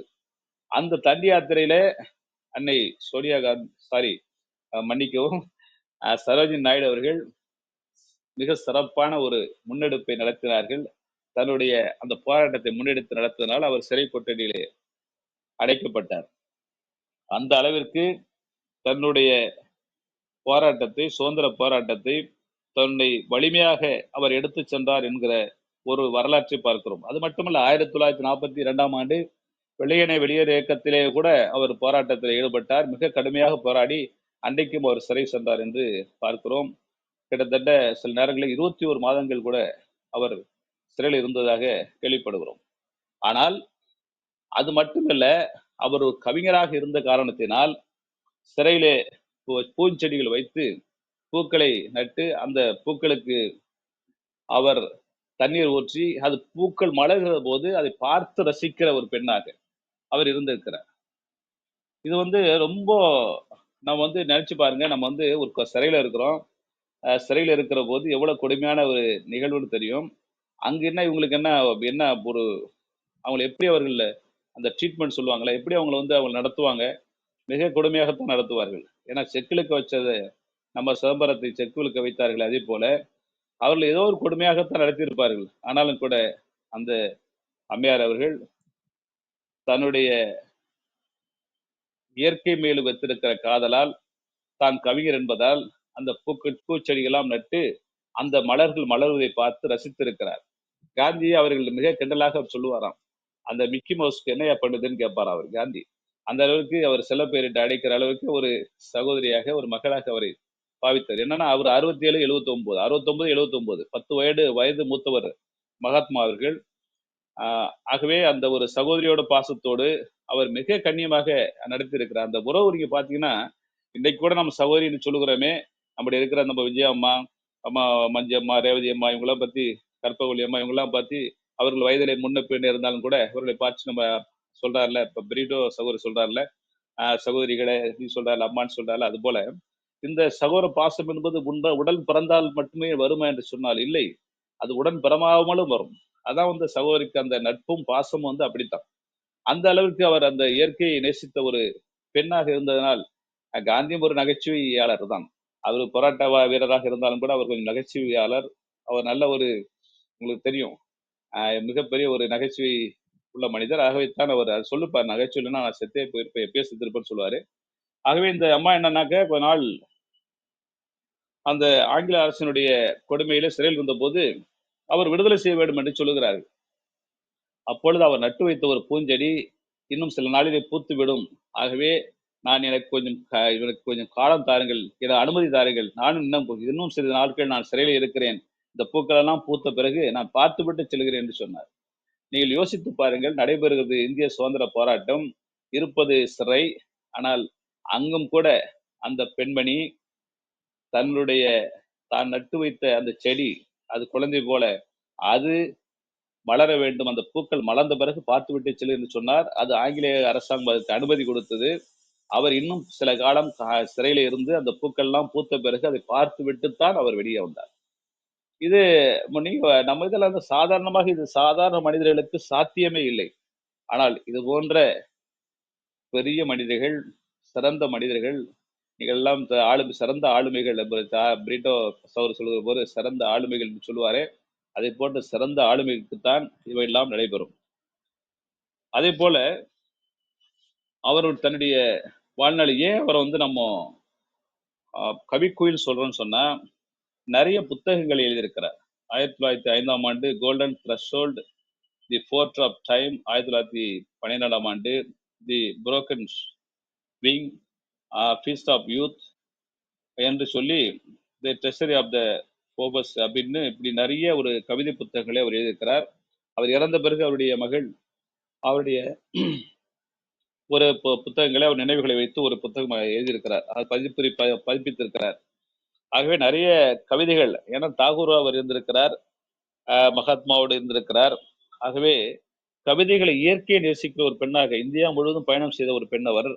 இந்தியா முழுமைக்கும் அவர் ஒரு ஆளுமையை வெளிப்படுத்தியவர். தன்னுடைய சுதந்திர போராட்ட தாகத்தை, தன்னுடைய தீவிரத்தை இந்தியா முழுவதும் பரப்பியவர். ஆப்பிரிக்க நாடுகளை சென்று கூட, அங்கு கூட அதனுடைய தூதராக சென்று அங்கு இந்த இந்திய காங்கிரசினுடைய, அன்றைய இருந்த இந்திய தேசிய காங்கிரசினுடைய ஒரு இயக்கத்தினுடைய ஒரு ரெப்ரசன்டேட்டிவாக அவர் வெளியே சென்று அங்கும் தன்னுடைய சில கூட்டங்களில் கலந்து கொண்டிருக்கிறார். ஆகவே தன்னுடைய வலிமையான ஆயுதமான எழுத்தால், தன் வலிமையான பேச்சால், தன்னுடைய வாழ்க்கையினுடைய சிறந்த நெறிமுறைகளால், தன்னுடைய கவி ஆளுமையால், தம்முடைய அரசியல் ஆளுமையால் சிறந்து விளங்கியவர் சரோஜினி நாயுடு அவர்கள். அவரைத்தான் நாம் பார்க்கிற போது இன்னும் சொல்லி ஒவ்வொரு முறையும் சொல்லிக்கொண்டே இருக்கிறார்கள்.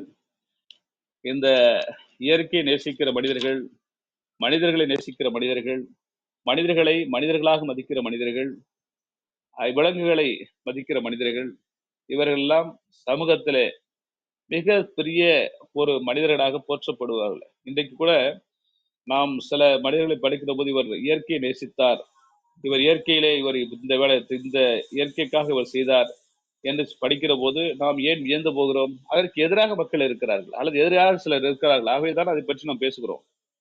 இல்லை என்று சொன்னால் அதை பற்றி நாம் பேசுவதற்கு இல்லை. இந்த சமூகத்திலே ஒரு 10 லட்சம் மரங்களை நட வேண்டும் என்று சொல்லி டாக்டர் அப்துல் கலாம் அவர்கள் விவேக் அவர்களை சொன்னார்கள். நான் விவேக் அவர்களை ஒரு முறை சந்தித்து பேசிக் கொண்டிருக்கிற போது சொன்னார், நீங்களும் முடிந்தவரை இந்த மரங்கள் நடுங்கள், கொஞ்சம் விதைகளை சேகரித்து மற்றவர்களுக்கு கொடுங்கள், மரம் நடுவதை ஊக்குவிங்கள் என்று சொல்லி சொன்னார். அவர் உயிரோடு இருக்கிற போது ஒரு சினிமா பட ஷூட்டிங்ல நான் சந்தித்தேன். அப்பொழுது பேசிக் கொண்டிருக்கும் போது அவர் சொன்னார், இப்படி நீங்கள் எப்படி இவ்வளவு செடிகளை நட முடியும் என்று நான் கேட்டேன். அதை முடிந்தவரை செய்கிறேன் சொன்னார். அவர் 6-7 லட்சம் மரங்களை நட்டதாக சொல்கிறோம். அதன் பிறகு அவர் இடையே இறந்து விட்டார். நடிகர் விவேக் அவர் இறந்து விட்டார். இப்படி மரம் நடுகிற அந்த பணி வந்து எவ்வளவு சமூக பணி என்பது இன்னும் 10 ஆண்டுகளில் தெரியும் நமக்கு. ஏன் நம்ம மரம் இல்லைன்னா ஏன் மழை வராது சொல்லி, அது வந்து இயற்கையை நேசிக்கிறவர் தெரியும். இது போன்று இயற்கையை நேசிக்கிற ஒரு பெண்ணாக, இந்தியாவை நேசிக்கிற ஒரு பெண்ணாக, இந்திய சுதந்திரத்திற்கு பாடுபட்ட ஒரு பெண்ணாக, இந்திய சுதந்திரத்தை மற்றவர்களுக்கு பெற்றுத்தர வேண்டும், தனக்கான சுதந்திரம் அல்ல, அது நமக்கு மக்களுக்கான சுதந்திரம் என்பதிலே தீவிரமாக இருந்தார். அதற்காகத்தான் அவர் ஆங்கிலேயர் மிக கடுமையாக எதிர்த்தார். ஆங்கில நாட்டிலே படித்தவர், ஆங்கில நாட்டிலே அலுவலகம் வைத்திருந்தவர், ஆங்கில நாட்டிற்கு நிறைய நண்பர்களை பெற்றிருந்தவர். ஆனாலும் கூட இந்தியாவிற்கான சுதந்திரம் என்று வருகிற போது இது எனது சுதந்திரம், எனது உரிமை என்று சுதந்திரம் எனது பிறப்புரிமை என்று சொன்னார்களே, அதே போல அந்த பிறப்புரிமையை பெற்றுத் தருகிற முயற்சியிலே மிக சிறப்பாக இருந்தார்கள். அதன் பிறகு 1947ஆம் ஆண்டு நாம் சுதந்திரம் பெற்ற பிறகு அவர் உத்தரப்பிரதேசனுடைய முதல் ஆளுநராக அவர் நியமிக்கப்பட்டார். பெண் ஆளுநராக அவர் நியமிக்கப்பட்டார். அப்போது அவர் அதே 49ஆம் ஆண்டு நினைக்கிறேன், அவர் மார்ச் மாதம் அவர் தன்னுடைய மண் வீட்டை விட்டு விண்வீட்டுக்கு சென்றார் என்பது வரலாறு. ஆகவே அன்னை என்று சொல்லப்படுகிற சகோதரி சொல்லப்படுகிற மற்றால் நம்ம இந்தியாவின் நைட்டிங்கேல் என்று வர்ணிக்கப்படுகிற சரோஜினி நாயுடு அவர்கள் இந்திய சுதந்திர போராட்டத்திற்கு மட்டுமல்ல, இந்திய சமூகத்திற்கு, இந்திய சமூக பெண்களுக்கு, பெண்கள் நலன் சார்ந்த எல்லா நிகழ்வுகளுக்கும் அவர் துணையாக இருந்திருக்கிறார், இணையாக உழைத்திருக்கிறார், மற்றவர்களுக்கு இணையாக உழைத்திருக்கிறார்.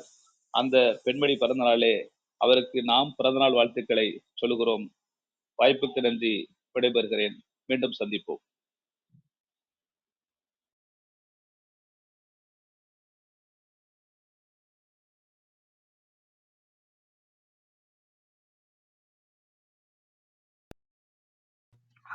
நீங்க பேசுறது கேட்கல தோழர், ஒரு முறை வெளியே போயிட்டு திரும்பவும் வாங்க.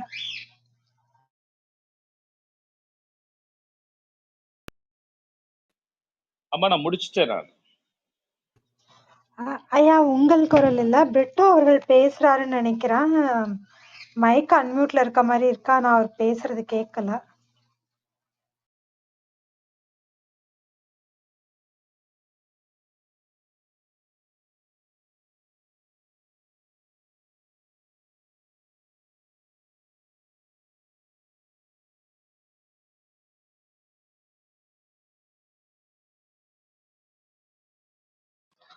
ஒரு சில நொடிகள் காத்திருக்கலாம்.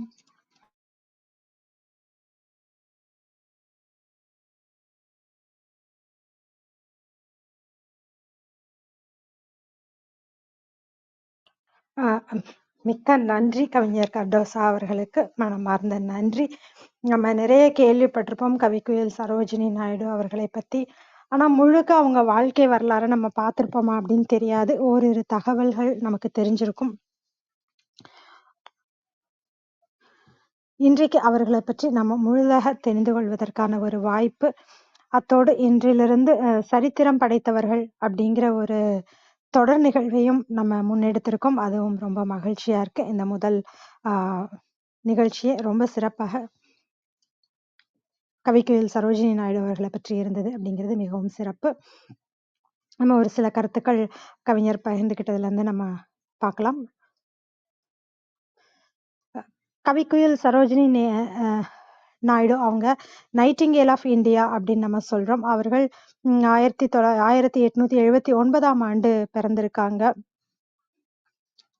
அவங்கள் 12 வயதிலேயே அவங்க பார்த்தோம்னா தன்னுடைய மெட்ரிக் படிப்பை முடிச்சிருக்காங்க. அந்த காலத்துல பெண்கள் படிக்க போறது அப்படிங்கிறது ஒரு மிகப்பெரிய விஷயமாக இருக்கும்.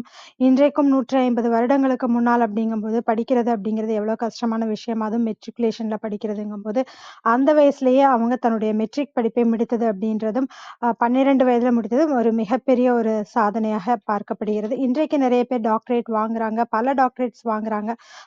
அந்த மாதிரியான ஒரு சாதனை ஐயா அவர்கள் பகிர்ந்துக்கும் போது நிறைய தகவல்கள் கூடவே பகிர்ந்துகிட்டார். ஒவ்வொரு விஷயம் சரோஜினி நாயுடு அவர்களை பத்தி சொல்லும் போதும் சரி, நிறைய தகவல்கள் மற்றவர்களை பற்றிய தகவல்களும் கிடைச்சது. உதாரணத்துக்கு இன்றைக்கு மன்மோகன் சிங் அவர்கள் நிறைய டாக்டரேட்ஸ் வாங்கியிருக்காங்க அப்படிங்கிறது மாதிரியான நிறைய தகவல்களையும் சேர்த்து பகிர்ந்து கொண்டார்.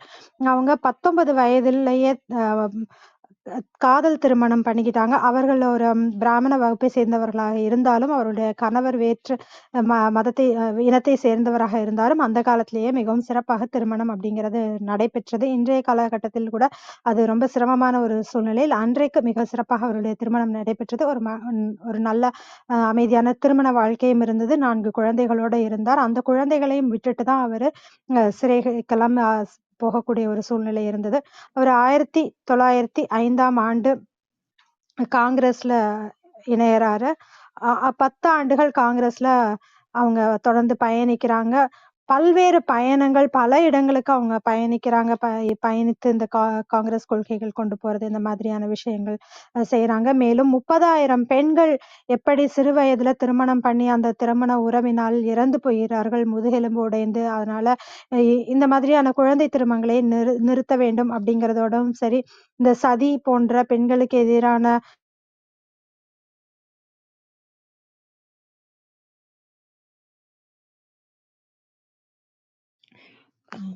பொறுத்துக்கொள்ளவும். சதி போன்ற பெண்களுக்கு எதிரான கொடுமைகள், இது எல்லாத்தையுமே அவங்க எதிர்த்து போராடுறாங்க. இந்த மாதிரி தொடர்ந்து அவர்கள் சமூகம் சார்ந்து பல போராட்டங்களில தொடர்ந்து முன்னெடுத்துட்டு இருக்காங்க. சுதந்திர போராட்டத்திலேயும் முன்னெடுத்துக் கொண்டிருந்தார்கள். 1923ஆம் ஆண்டு நினைக்கிறேன். அந்த வருடம் அவங்க காங்கிரஸ் தலைவராகவும் தேர்ந்தெடுக்கப்படுறாங்க. அந்த காலகட்டங்கள்ல நெறைய பேர் சட்டம் பயின்றவர்கள் இருந்தாங்க. அந்த மாதிரி இருக்கும்போது கூட சரோஜினி நாயுடு அவர்கள் காங்கிரஸ் தலைவராக தேர்ந்தெடுக்கப்படுகிறார். அவங்க சொல்றது என்னன்னா, இந்த சுதந்திர போராட்டத்துல பயம் அப்படிங்கிறது இருந்ததுன்னா, அது ஒரு மன்னிக்க முடியாத துரோகம் அப்படிங்கிறாங்க. அதனால நம்ம நெறைய பிரச்சனைகள சந்திப்போம். அந்த மாதிரி விரக்தி ஆயிட்டோம் அப்படின்னாக்கா, அது மிகப்பெரிய பாவம் அப்படிங்கிறதையும் சொல்றாங்க. தொடர்ந்து 1930ஆம் ஆண்டு கைது செய்யப்படுறாங்க. உப்பு சத்தியாகிரகத்துல அ இணைந்து போராடும்போது அதுக்காக கைது செய்யப்படுறாங்க. பல மாதங்கள் சிறையிலும் இருக்காங்க. ஜாலியன் வாலாபாக் படுகொலை, ஜெனரல் டயர் நடத்திய அந்த படுகொலையை தொடர்ந்து கண்டிக்கிறாங்க. அவங்க லண்டன்ல போய் கூட அத பத்தி பேசுறாங்க. நிறைய பேர் அது வெட்கப்பட வேண்டிய ஒரு விஷயம் அப்படின்னு சொல்லி அங்கேயும் ஒத்துக்கிறாங்க. அதைத் தொடர்ந்து வேல்ஸ் இளவரசர் அவர்களும் இந்தியா வரும்போது அது மன்னிப்பு கேட்கிறாரு. அ இந்த மாதிரி தொடர்ந்து அவங்க குரல் கொடுத்துக்கிட்டே இருக்காங்க. தண்டி யாத்திரை, அதுல இந்த உப்புக்கு வரி போட்டதுனால அந்த தண்டி யாத்திரை, அந்த யாத்திரையில எத்தன பேரு, பல விஷயங்கள் இருக்கு. அவங்க அ நடந்து போய்க்கிட்டே இருக்காங்க அப்படிங்கும்பொழுது, அவங்களுக்கான உணவா இருக்கட்டும், இல்ல இருப்பிடம், மற்றபடி இயற்கை சார்ந்த உபாதைகள், இந்த மாதிரி பல விஷயங்களை தாண்டி இத்தனை மக்கள் எப்படி அன்றைக்கு அந்த சுதந்திர போராட்டத்தில் ஈடுபட்டாங்க அப்படின்னு நினைக்கும்போது உண்மையிலேயே வியப்பா இருக்கு. அந்த மாதிரி ஒரு முறை அவங்க சிறையில 2ஆம் முறை சிறையில இருக்கும்போது, அவங்க பூச்செடிகள் பூச்செடி நட்டு தண்ணீர் ஊற்றி வளர்த்துக்கிட்டு இருக்காங்க. அப்படி இருக்கும்போது, அம் காந்திஜி அவர்களுக்கும் சரோஜினி அவர்களுக்குமான உறவு பத்தியும் சொன்னாங்க. ஒரு சகோதரி போன்ற 10 ஆண்டுகள் பெரியவராக இருந்தாலும், காந்திஜி ஒரு சகோதரி போல ஒரு உணர்வு இருக்கவருக்கு, மிக்கி மவுஸ் என்ன பண்றாங்க அப்படிங்கிற மாதிரி கேட்பாரு ஒரு நகைச்சுவையாக அப்படின்னு அதையும் சொன்னாங்க.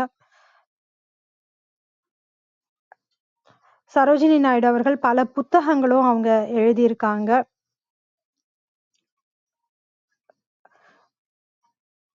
தொடர்ந்து அவங்க மறைந்த பின்னாடி அவங்கள பத்தி அவங்க மகள் எழுதிய புத்தகமும் இருக்கு. இந்த மாதிரி நிறைய தகவல்கள். 1949ஆம் ஆண்டு அவங்க இந்த மண்ணுலகிலிருந்து விண்ணுலகுக்கு சென்றாங்க அப்படிங்கிறதையும் சொன்னாங்க. இதன் மூலமாக சரோஜினி நாயுடு அவர்களுடைய வாழ்க்கை மூலமாக நம்ம பல்வேறு விஷயங்கள நம்ம இன்னைக்கு தெரிஞ்சுக்கிட்டோம். அன்றைக்கு நடந்த சுதந்திர போராட்டம் பற்றியும் சரி, பல தலைவர்கள் பற்றியும் பகிர்ந்துகிட்டாங்க. நிறைய விஷயங்கள் காந்திக்கும் அவருக்கும் இடையே இருந்த ஒரு சகோதர உணர்வாக இருக்கட்டும், இல்லை இவங்களுடைய தைரியம், இவங்களுடைய படிப்பு, பெண்களின் அன்றைய சூழ்நிலையில இருந்த படிப்பு விஷயங்கள், இந்த மாதிரி நிறைய விஷயங்கள் நம்ம இன்றைக்கு தெரிந்து கொண்டோம். நிச்சயமாக இது அனைவருக்குமே ஒரு மிகப்பெரிய ஒரு விழிப்புணர்வாக இருக்கும். இன்றைய காலகட்டத்தில் நம்ம உப்புக்கு வரி போடுறாங்கங்கும்போது, இன்றைக்கு நிறைய வரி போட்டுட்டு இருக்காங்க. இன்றைக்கும் நிறைய பெண்கள் கொடுமை அனுபவிச்சுட்டு இருக்காங்க. இந்த மாதிரியான சூழ்நிலைகள் இன்றைக்கு இருக்கும்போது, அன்றைக்கு குரல் கொடுத்திருக்காங்க அப்படிங்கிறது உண்மையிலேயே மகிழ்ச்சியான விஷயம். சரோஜினி நாயுடு அவர்களை பற்றி இன்று நம்முடைய பகிர்ந்து கொண்டதற்கு மனமார்ந்த நன்றி தெரிவித்துக் கொள்கிறோம். விஜயகுமாரி அம்மா வணக்கம், நீங்க பேசலாம். நன்றிகள் அம்மா. வாழ்க வையகம், வாழ்க வையகம், வாழ்க வளமுடன். குருவாழ்க, குருவே துணை. சரித்திரம் படைப்போம் தளத்திற்கு நன்றி. அதை எடுத்து தினந்தோறும் சரித்திரம் படைத்துக் கொண்டிருக்கும் கருணை உள்ளம் ஆரோக்கிய பிரிட்டோ ஐயா அவர்களுக்கு பல கோடி நன்றிகள். இதில் நடைபெற்று கொண்டிருக்கும் சிந்தனை சிற்பி கற்பகவள்ளி அம்மா, கற்பனை களம் ரேவதி அம்மா, சித்திரம் படைக்கும் வேல்ராஜ் ஐயா, அனைவருக்கும் என் மனமார்ந்த வாழ்த்துக்கள். இன்று நம் தளத்தில் வந்து ஐயா கவிஞர் கர்டோசா ஐயா அவங்க வந்ததுக்கு அவங்கள நான் வாழ்த்துறேன். நன்றி ஐயா. வாழ்க வளமுடன். மற்றும் நம் குழுவில் குழுமி இருக்கும் அனைத்து அன்பு உள்ளங்களுக்கும் என் மனமார்ந்த நன்றிகளும் வாழ்த்துக்களும். வாங்க வாழ்த்தும் பயனுக்கும் போயிடலாம். கண்களை மூடி அமைதியா உட்கார்ந்துக்குவோம். நாம் அமர்ந்துள்ள இந்த இடம் முழுவதும் நல்ல தூய தெய்வீக ஆற்றலே நிரம்பின. அருட்பேராற்றல் உடலிலே உயிரிலே அலை அலையாக பாய்ந்து நிரம்புவதை உணர்கிறோம். அன்னைக்கு வணக்கம், தந்தைக்கு வணக்கம், அருள்நிறை ஆசான் வேதாத்திரி மகரிஷி அவர்களுக்கு வணக்கம். குரு வாழ்க, குருவே துணை. அருட்பேராற்றல் இரவும் பகலும் எல்லா நேரங்களிலும் எல்லா இடங்களிலும் எல்லா தொழில்களிலும் உறுதுணையாகவும் பாதுகாப்பாகவும் வழிநடத்தியாகவும் அமையுமாக.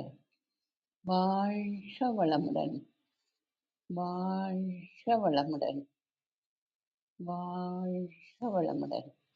அருட்பேராற்றல் கருணையினால் இங்குள்ள அனைவரும் நல்ல உடல் நலம், நீல ஆயுள், நிறை செல்வம், உயர் புகழ், மெய்ஞானம் பெற்று சிறந்தோங்கி வாழ எல்லாம் வல்ல இறைநிலையோடு இணைந்து வாழ்த்தி மகிழ்கின்றேன்.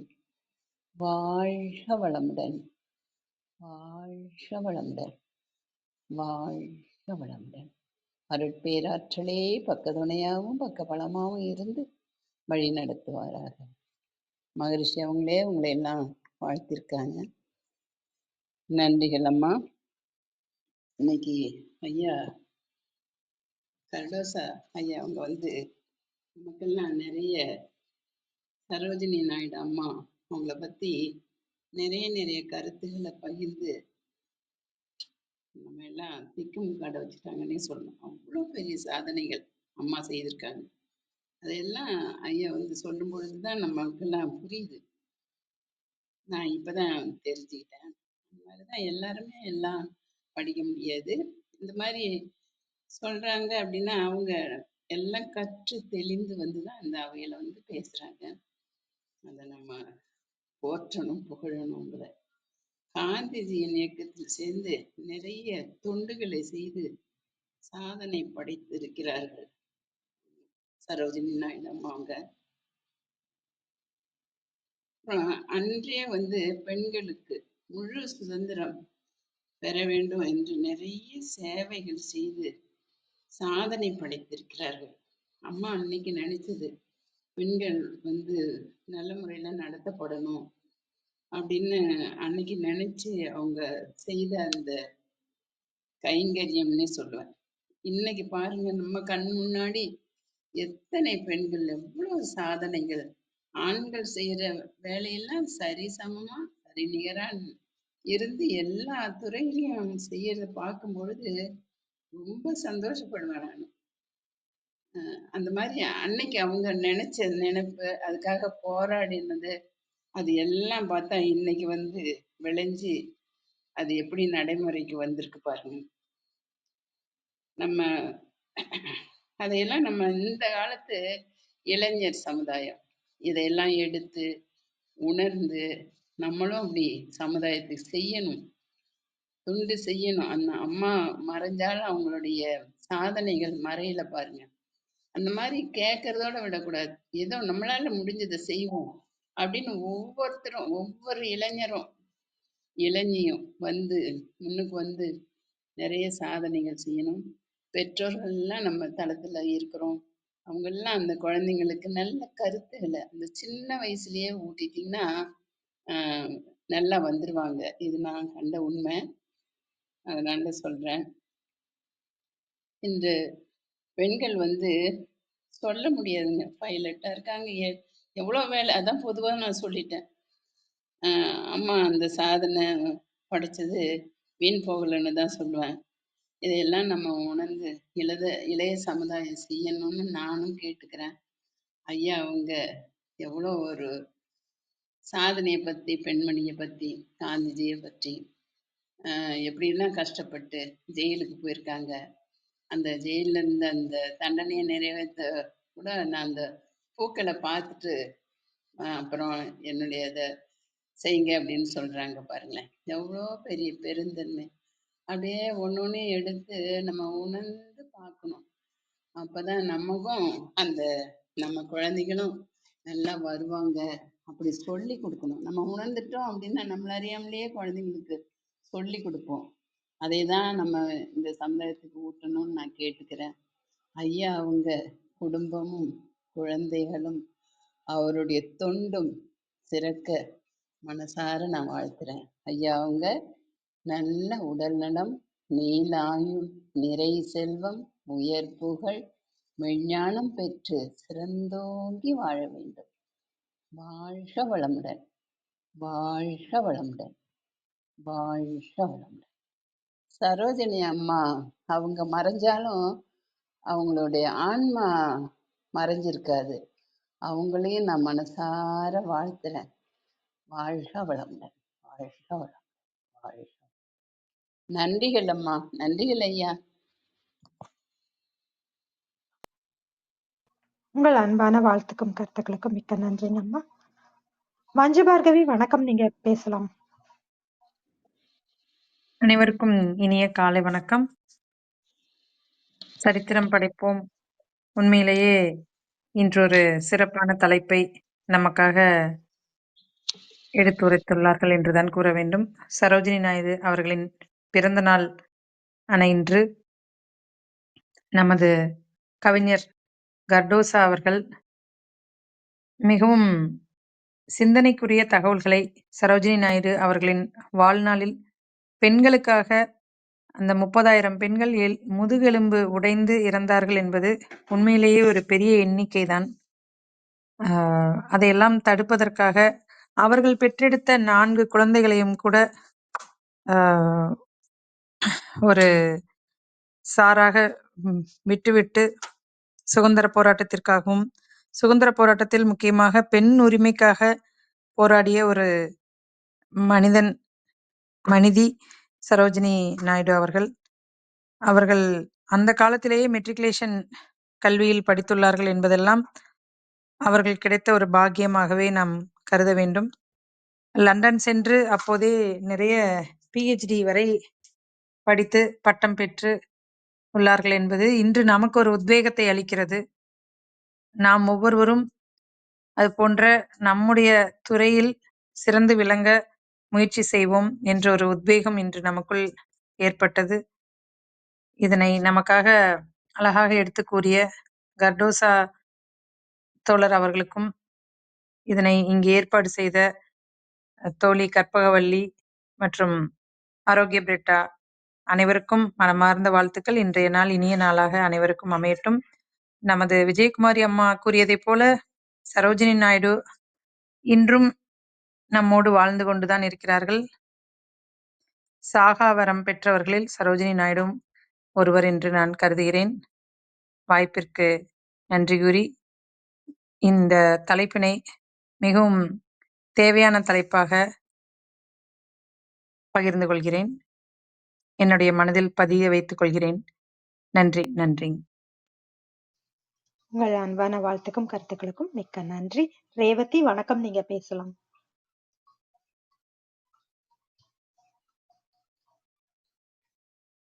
ரேவதி.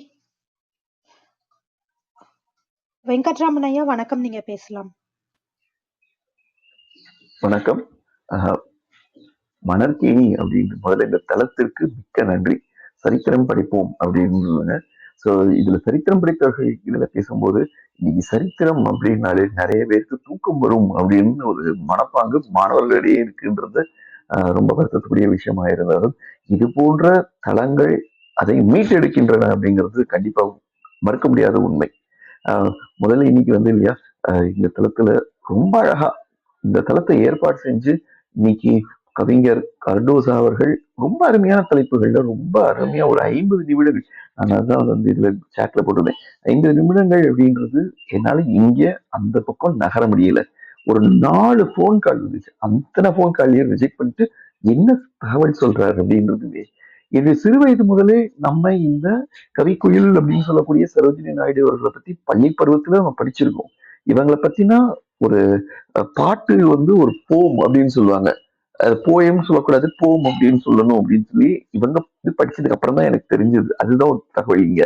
அதை நான் படிச்சிருக்கேன். அதுல வந்து இந்த ஹைதராபாத்ல எப்படி இருக்கு அப்படின்ற ஒரு போம் படிக்கும்போது இது கவிஞரா எனக்கு ஏற்கனவே அறிமுகமான ஒருத்தர் வந்து எப்படி ஒரு 50 நிமிடங்கள்ல அந்த நாயகி இன்னும் வாழ்கிறாள், சாவரம் பெற்றவர்கள் அப்படின்னு முன்னாடி பேசின மஞ்சு மேடம் சொன்ன மாதிரி கரெக்ட். அது வந்து மறுக்க முடியாத உண்மை. அதுக்கு விவாதத்துக்கே எடுத்துக்கொள்ளவே முடியாது. இன்னைக்கு அவங்கள வாழ வச்சிருக்காங்க. அப்ப கவிஞர்கள் என்றைக்குமே வாழ்ந்து கொண்டுதான் இருக்கிறார்கள். அது கவிஞரா முன்னோக்கு முகம் கொண்டவர்களா இருந்த அந்த காலத்து அப்படின்னு சொல்லும்போது இது ஒரு பெரிய விஷயமா தெரியுது. ஏன்னு கேட்டா இன்னைக்கு வரைக்கும் நம்ம யார் வேணா என்ன வேணா பேச முடியும் அப்படின்ற பழைய உதாரணத்தை கவிஞர் கர்டோஸ் அவர்கள் ஆணிட்டு அறுதிட்டு கூறினர்.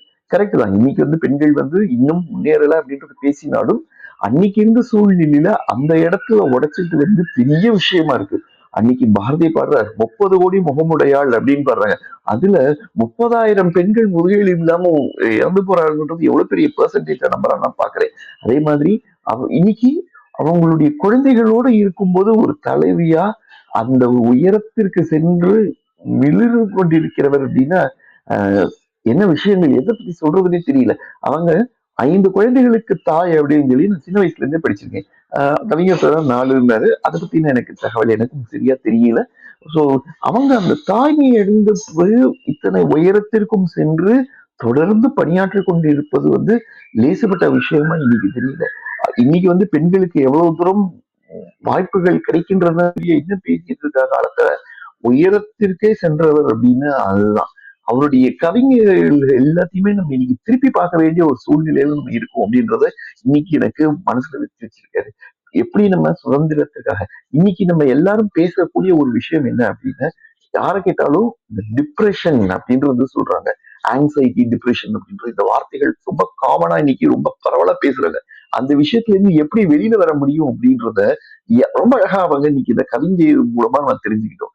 கவிஞர் வந்து அழகா சொன்னாரு, சிறையில் இருக்கும்போது இன்னும் சிறிது காலம் சிறையில் அந்த மலர்கள் பூக்கின்ற வரை இருக்கேன் அப்படின்னா இன்னொரு வைராக்கியம் தன்னுடைய ஆளுமைய தன்னுடைய நேரத்தை தனிமையை எப்படி கையாளணும் அப்படின்றத ரொம்ப அழகா தெரிஞ்சுக்கிட்டு இருக்காங்க அப்படின்றது இன்னைக்கு ஒரு குறிப்பான நம்ம இங்கிலீஷ்ல டேக்அவேன்னு சொல்லுவோம். நமக்கு இன்னைக்கு ஒரு கருத்தா இருக்கு. அதை கண்டிப்பா தெரிஞ்சுக்கணும். இன்னைக்கு எனக்கு ஒரு 10 கவிதைகள் அவங்க பத்தி நான் ஏற்கனவே ரிசர்ச் பண்ணிட்டு தான் இருக்கேன். நிறைய படிச்சிருக்கேன். ஆனா ஒரு இன்னொரு அவங்க பிறந்தது வந்து ஒரு தாய்மொழி வேற.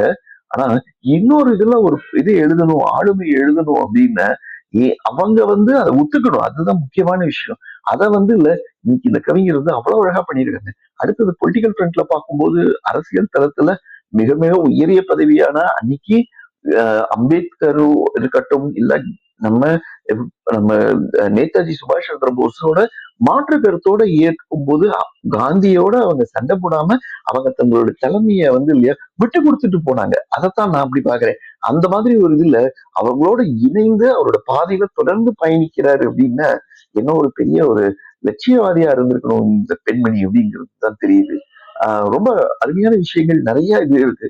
மெட்ரிகுலேஷன்ன்றது இத்தனை ஆண்டு காலம் தொடர்ந்து இருக்கு அப்படிங்கிறத இன்னைக்கு ஸ்கூல்ல படிக்கும் போது நம்ம சொல்லக்கூடிய விஷயங்கள் அன்னைக்கு அதே வயசுல டபுள் ப்ரொமோஷன் அப்படின்றது ஒரு கேள்விப்பட்ட ஒரு விஷயத்த இன்னைக்கு இவங்க அதை அடைஞ்சிருக்காங்கன்றது தான் எனக்கு நான் புரிஞ்சுக்க முடியுது. ரொம்ப அழகா சொன்னாரு. அதே மாதிரி பல இதை பத்தி சொல்லிட்டு இருந்தாங்க அவங்களுடைய பட்டங்கள் இதெல்லாம்.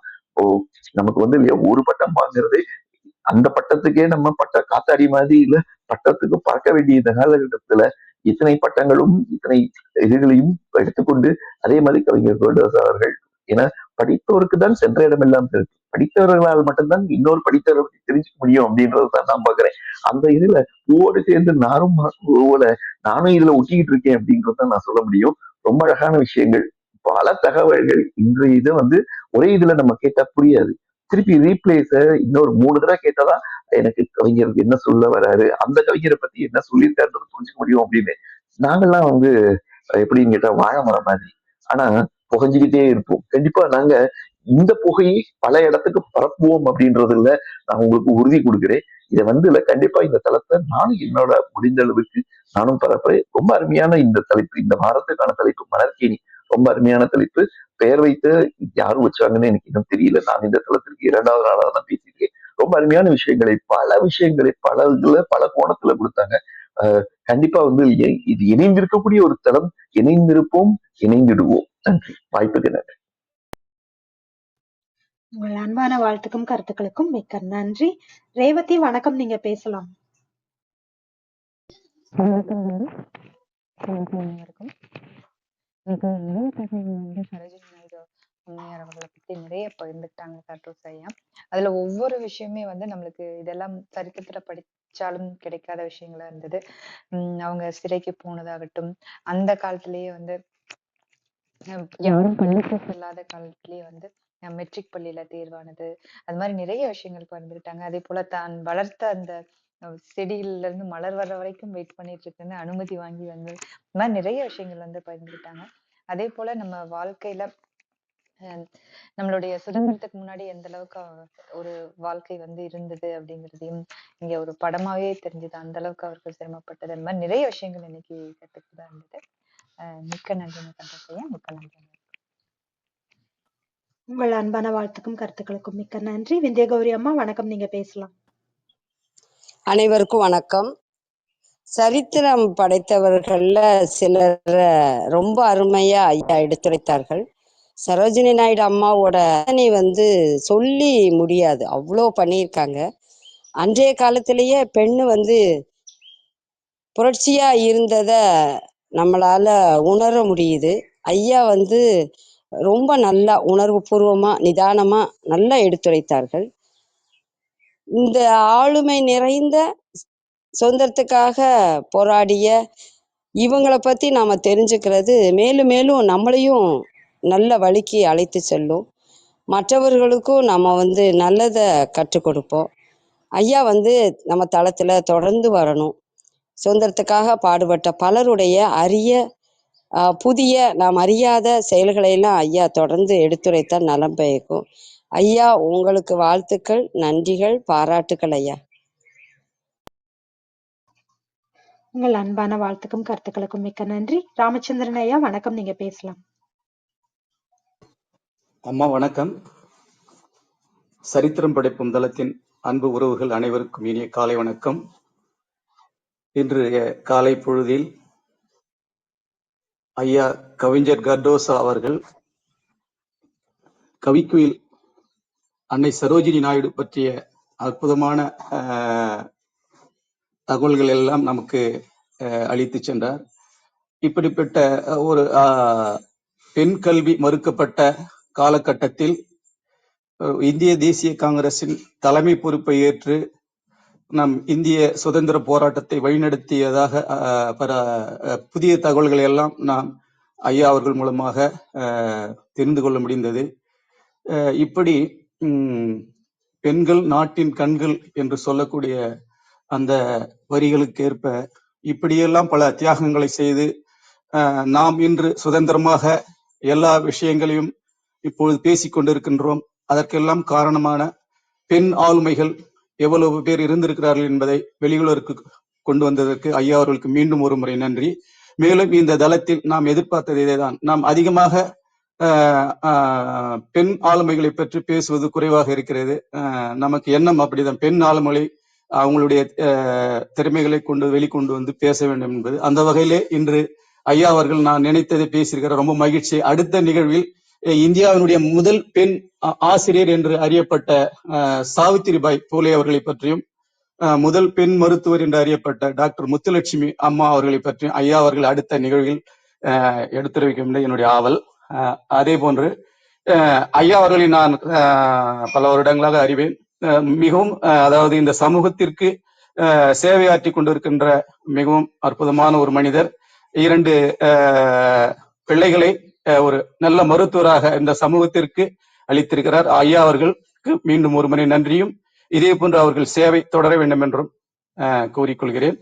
இன்றைய நிகழ்வில் பெண் ஆளுமைகளை பற்றி பேசியது போன்று இப்பொழுது இந்த அன்பினால் இவ்வுலகை அரவணைத்த இயேசு பெருமானின் தாயார் அன்னை மரியின் திருநாள் இப்பொழுது நிகழ்ந்து கொண்டிருக்கிறது. அந்த வகையிலே அன்னையை பற்றிய ஒரு பாடல்.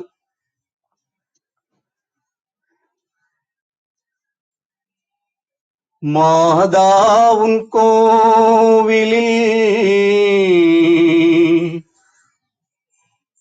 மணி தீபம் ஏற்றினே, மாதாவுன் கோவிலில் மணி தீபம் ஏற்றினேன், தாயென்று உன்னைத்தான், தாயென்று உன்னைத்தான் பிள்ளைக்கு காட்டினேன். மாதா, மாதாவுன் கோவிலில் மணி தீபம் ஏற்றினேன்.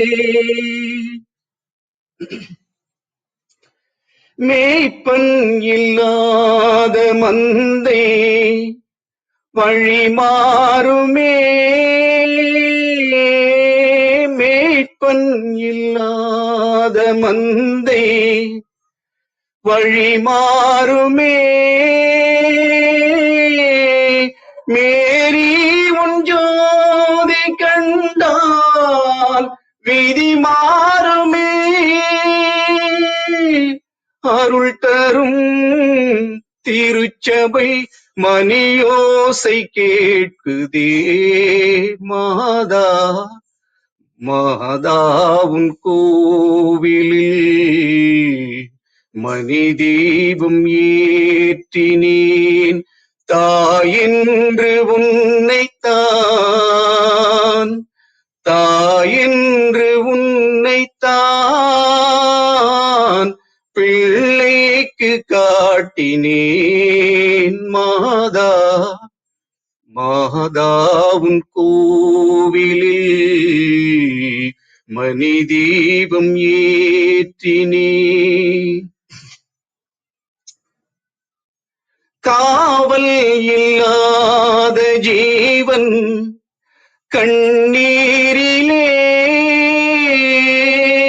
காவல் இல்லாத ஜீவன் கண்ணீரிலே, கரை கண்டிராத ஓடும் தண்ணீரிலே, மெழுகு போல் உருகினோ கண்ணீரை மாற்றவா.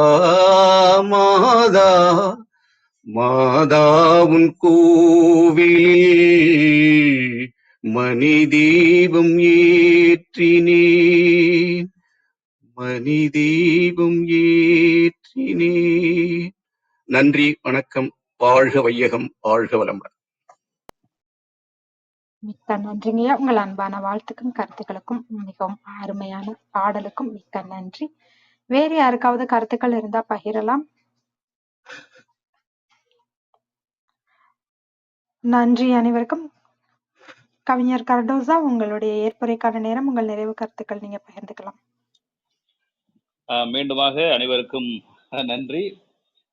இந்த சரித்திரம் படிப்போம் இந்த தளத்தினுடைய ஒரு என்ன ஆளுமை என்று சொன்னால், எல்லோரையும் அங்கு கருத்து தெரிவிக்க வைப்பது, எல்லோரையும் பேச வைப்பது, எல்லோரையும் அரவணைத்து செல்லுகிற இந்த பாங்கு வந்து எனக்கு மிகவும் பிடித்தது. ஏன்னா வந்து தன்னுடைய கருத்துக்களை சொல்லலாம். இப்போ அம்மா வந்து விஜயம்மா வந்து அங்கே இது சொல்கிறாங்க, நம்முடைய மேதாத்ரி மகரிஷி பற்றி பேசுகிறாங்க, ராமச்சந்திர ஐயா வந்து மாதா பற்றி பாடுறாரு அப்படின்னு சொன்னால், இது வந்து ஒரு சமூக நல்லிணக்கத்திற்கான ஒரு குழு அப்படின்றதான் நான் பார்க்கிறேன்.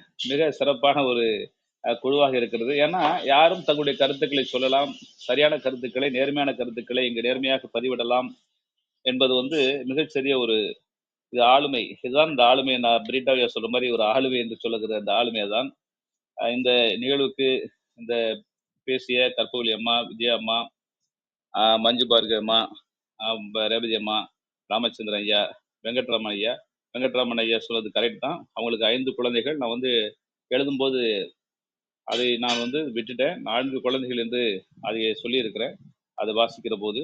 ஆனால் அவருக்கு 5 குழந்தைகள். பத்மஜா நாயுடு, லீலாமணி நாயுடு, ரன்வீர் நாயுடு, ஜெயசூர்யா நாயுடு, நிலவர் நாயுடு என்று ஒரு 5 குழந்தைகள் அவருக்கு. அதே போல ஐயா அவர்கள் சாவித்திரி பூலே அவர்களை பற்றியும் முத்துலட்சுமி ரெட்டி அவர்களை பற்றியும் பேசாம் என்று சொன்னார்கள். கண்டிப்பாக வாய்ப்பு இருந்தால் அதற்கு எனக்கு வாய்ப்பு நீங்கள் அறிந்தால் கண்டிப்பாக நான் பேச தயாராக இருக்கிறேன். அவர்களும் மிகச்சிறந்த ஆளுமைகளே என்பதிலே ஒரு மாற்று கருத்தில்லை. அதுபோல அன்னி பெசன்ட் அவர்களும் மிகச்சிறந்த ஆளுமை. அதாவது ஒவ்வொரு காலகட்டங்களில் அவர்கள் எப்படி அதை எதிர்கொண்டார்கள், சமூகத்தில் எப்படி அவர்கள் நடத்தப்பட்டார்கள், எப்படி அவர்களுக்கு கொடுமைகள் இழைக்கப்பட்டன, அதை தாண்டி அவர்கள் எப்படி வெளியே வந்தார்கள், இதுதான் சாதனை. சாதனை என்பது என்னவென்று சொன்னால், மற்றவர்கள் செய்வதை விட நீங்கள் மிகச் சிறப்பாக செய்தால் அதுதான் சாதனை. செய்ய முடியாத ஒரு செயலை ஒருவர் செய்கிறார் என்று சொன்னால் அதுதான் சாதனை. அந்த சாதனையை செய்தவர்கள் இவர்கள் எல்லாம். எத்தனையோ மனிதர்கள் நம்மிடம் இருக்கிறார்கள். இன்னும் கூட நம்முடைய தளத்திலே கூட ஒவ்வொருவரும் ஒரு சிறந்த ஆளுமைகள் தான், அதில் மாற்று கருத்து இல்லை. ஒவ்வொருவரும் ஒரு துறையில சிறப்பாக இருப்பார்கள். நேற்று கூட அம்மா அவங்க துரியத்தை பத்தி சொன்னாங்க. அதாவது இந்த வேதாத்தி மகரிஷியுடைய இதுல 2ஆம் இது துரியம். அந்த உச்சியில் நம்ம உச்சி மண்டையில் இருக்கிற அது வழியாக உயிர் பிரிந்தால் மிக சிறப்பு என்று சொல்லுவார்கள். அது போன்று இப்படி ஒவ்வொரு துறையிலும் சிறந்து விளங்குகிறவர்கள் இருக்கிறார்கள். அன்றைக்கு 2 நாட்களுக்கு முன்னால் பேசுகிற போது கூட ஐயா அந்த தூங்காதே தம்பி தூங்காதே அந்த பாடலை பாடினார். ஐயா அவர்களுக்கு நல்ல குரல் வளம் இருக்கிறது. இன்றைக்கு அவர் சொன்னது போல அன்னை மரியாள் அவர்களுடைய நிகழ்வு அந்த போற்றப்பட்டு கொண்டிருக்கிறது. அதே போல ஏன் அவர்களை பற்றி பேசுவோம் என்றால், அந்த சமூகத்திலே அன்றைக்கு மரியாள் வாழ்ந்த போது என்ன செய்தார் என்பதற்குத்தான். இத்தனை பேர் இருக்கிற மத்தியிலே தன்னுடைய மகன் கொலை செய்யப்படுகிறான், சிலுவையில் அறையப்படுகிறான் என்று சொல்லும்போது அங்கே அவர் அந்த சிலுவைக்கு கீழே இருந்தார்கள் என்பதுதான் அதான் வரலாறு. அத்தனை யூதர்கள் அவர் கொடுமையாக நடத்தப்பட்டு அவர் கொலை செய்யப்படுகிறார். இயேசு கிறிஸ்து சிலுவையில் அறைந்து கொலை செய்யப்படுகிறார். அவருடைய சடலத்தை கொடுத்து தன்னை மடியிலே வைத்து அவர் அழுகிறார். எந்த தாய்க்கும் நேராத கொடுமை அது. எந்த தாயும் தன்னுடைய மகனுடைய மரணத்தை பார்க்க கூடாது என்று சொல்லுவார்கள். அப்படி ஒரு மரணத்தை பார்த்தவள் மரியாள். அவருடைய பத்தி நீங்க அந்த நல்ல ஒரு பாடலை மாதாவின் கோயில் என்ற ஒரு சிறந்த பாடலை ஐயா ராமச்சந்திரன் பாடினாங்க. வெங்கட்ராமன் ஐயா நிறைய கருத்துக்களை பகிர்ந்து கொண்டார்கள். இன்னுமாக அவருடைய கவிதைகளை பற்றி எல்லாம் நாம் எப்படி தாகூரை பற்றி பேசுகிற போது, கீதாஞ்சலியை பற்றி பேசுகிற போது நிறைய கவிதைகளை நாம் சொல்லுகிறோமோ, அவர் வங்கமொழியில எழுதி அவரும் ஒரு வங்கத்து கவிஞர் தான், இவரும் வங்கத்து கவிஞர் தான் சரோஜி அவர்களும். ஆனால் அந்த தாகூர் தன்னுடைய வங்க மொழியில எழுதி அதை ஆங்கிலத்திலே மொழிபெயர்த்ததாக நாம் சொல்கிறோம். இப்ப இந்த மொழிபெயர்ப்புக்கெல்லாம் இதுல இது கிடையாது, பரிசு கொடுக்க மாட்டாங்க. ஆனால் அவர் முதலில் தன்னுடைய தாய்மொழியை எழுதிவிட்டார். எழுதி அதை அவருக்கு மொழிபெயர்த்தார். ஆனா மற்றவர்கள் படிக்கிற போது ஆங்கிலத்தில் எழுதியதாக தெரியும். அந்த அளவுக்கு மொழிப்பற்று, அந்த மொழிப்பற்று இல்லாமல் போனது, இங்கு இல்லாமல் போனது மிக வருத்தமானது. மொழிப்பற்று இருக்கிறது, ஆனால் இன்னும் தேவை.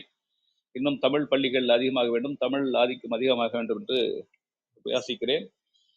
சரோஜினி அம்மாவை பற்றியெல்லாம் ஒவ்வொரு முறையும் நான் சிந்திக்கிற போது, ஒரு பெண் ஒரு இத்தனை மைல்கள், கிலோமீட்டர் சொல்ல மைல்கள் என்றுதான் அந்த காலத்தில் சொல்வார், இத்தனை மைல்கள் அவரால் சுற்றி வர முடியும் என்று சொன்னால் அது எவ்வளவு பெரிய அது ஒரு துன்பம்.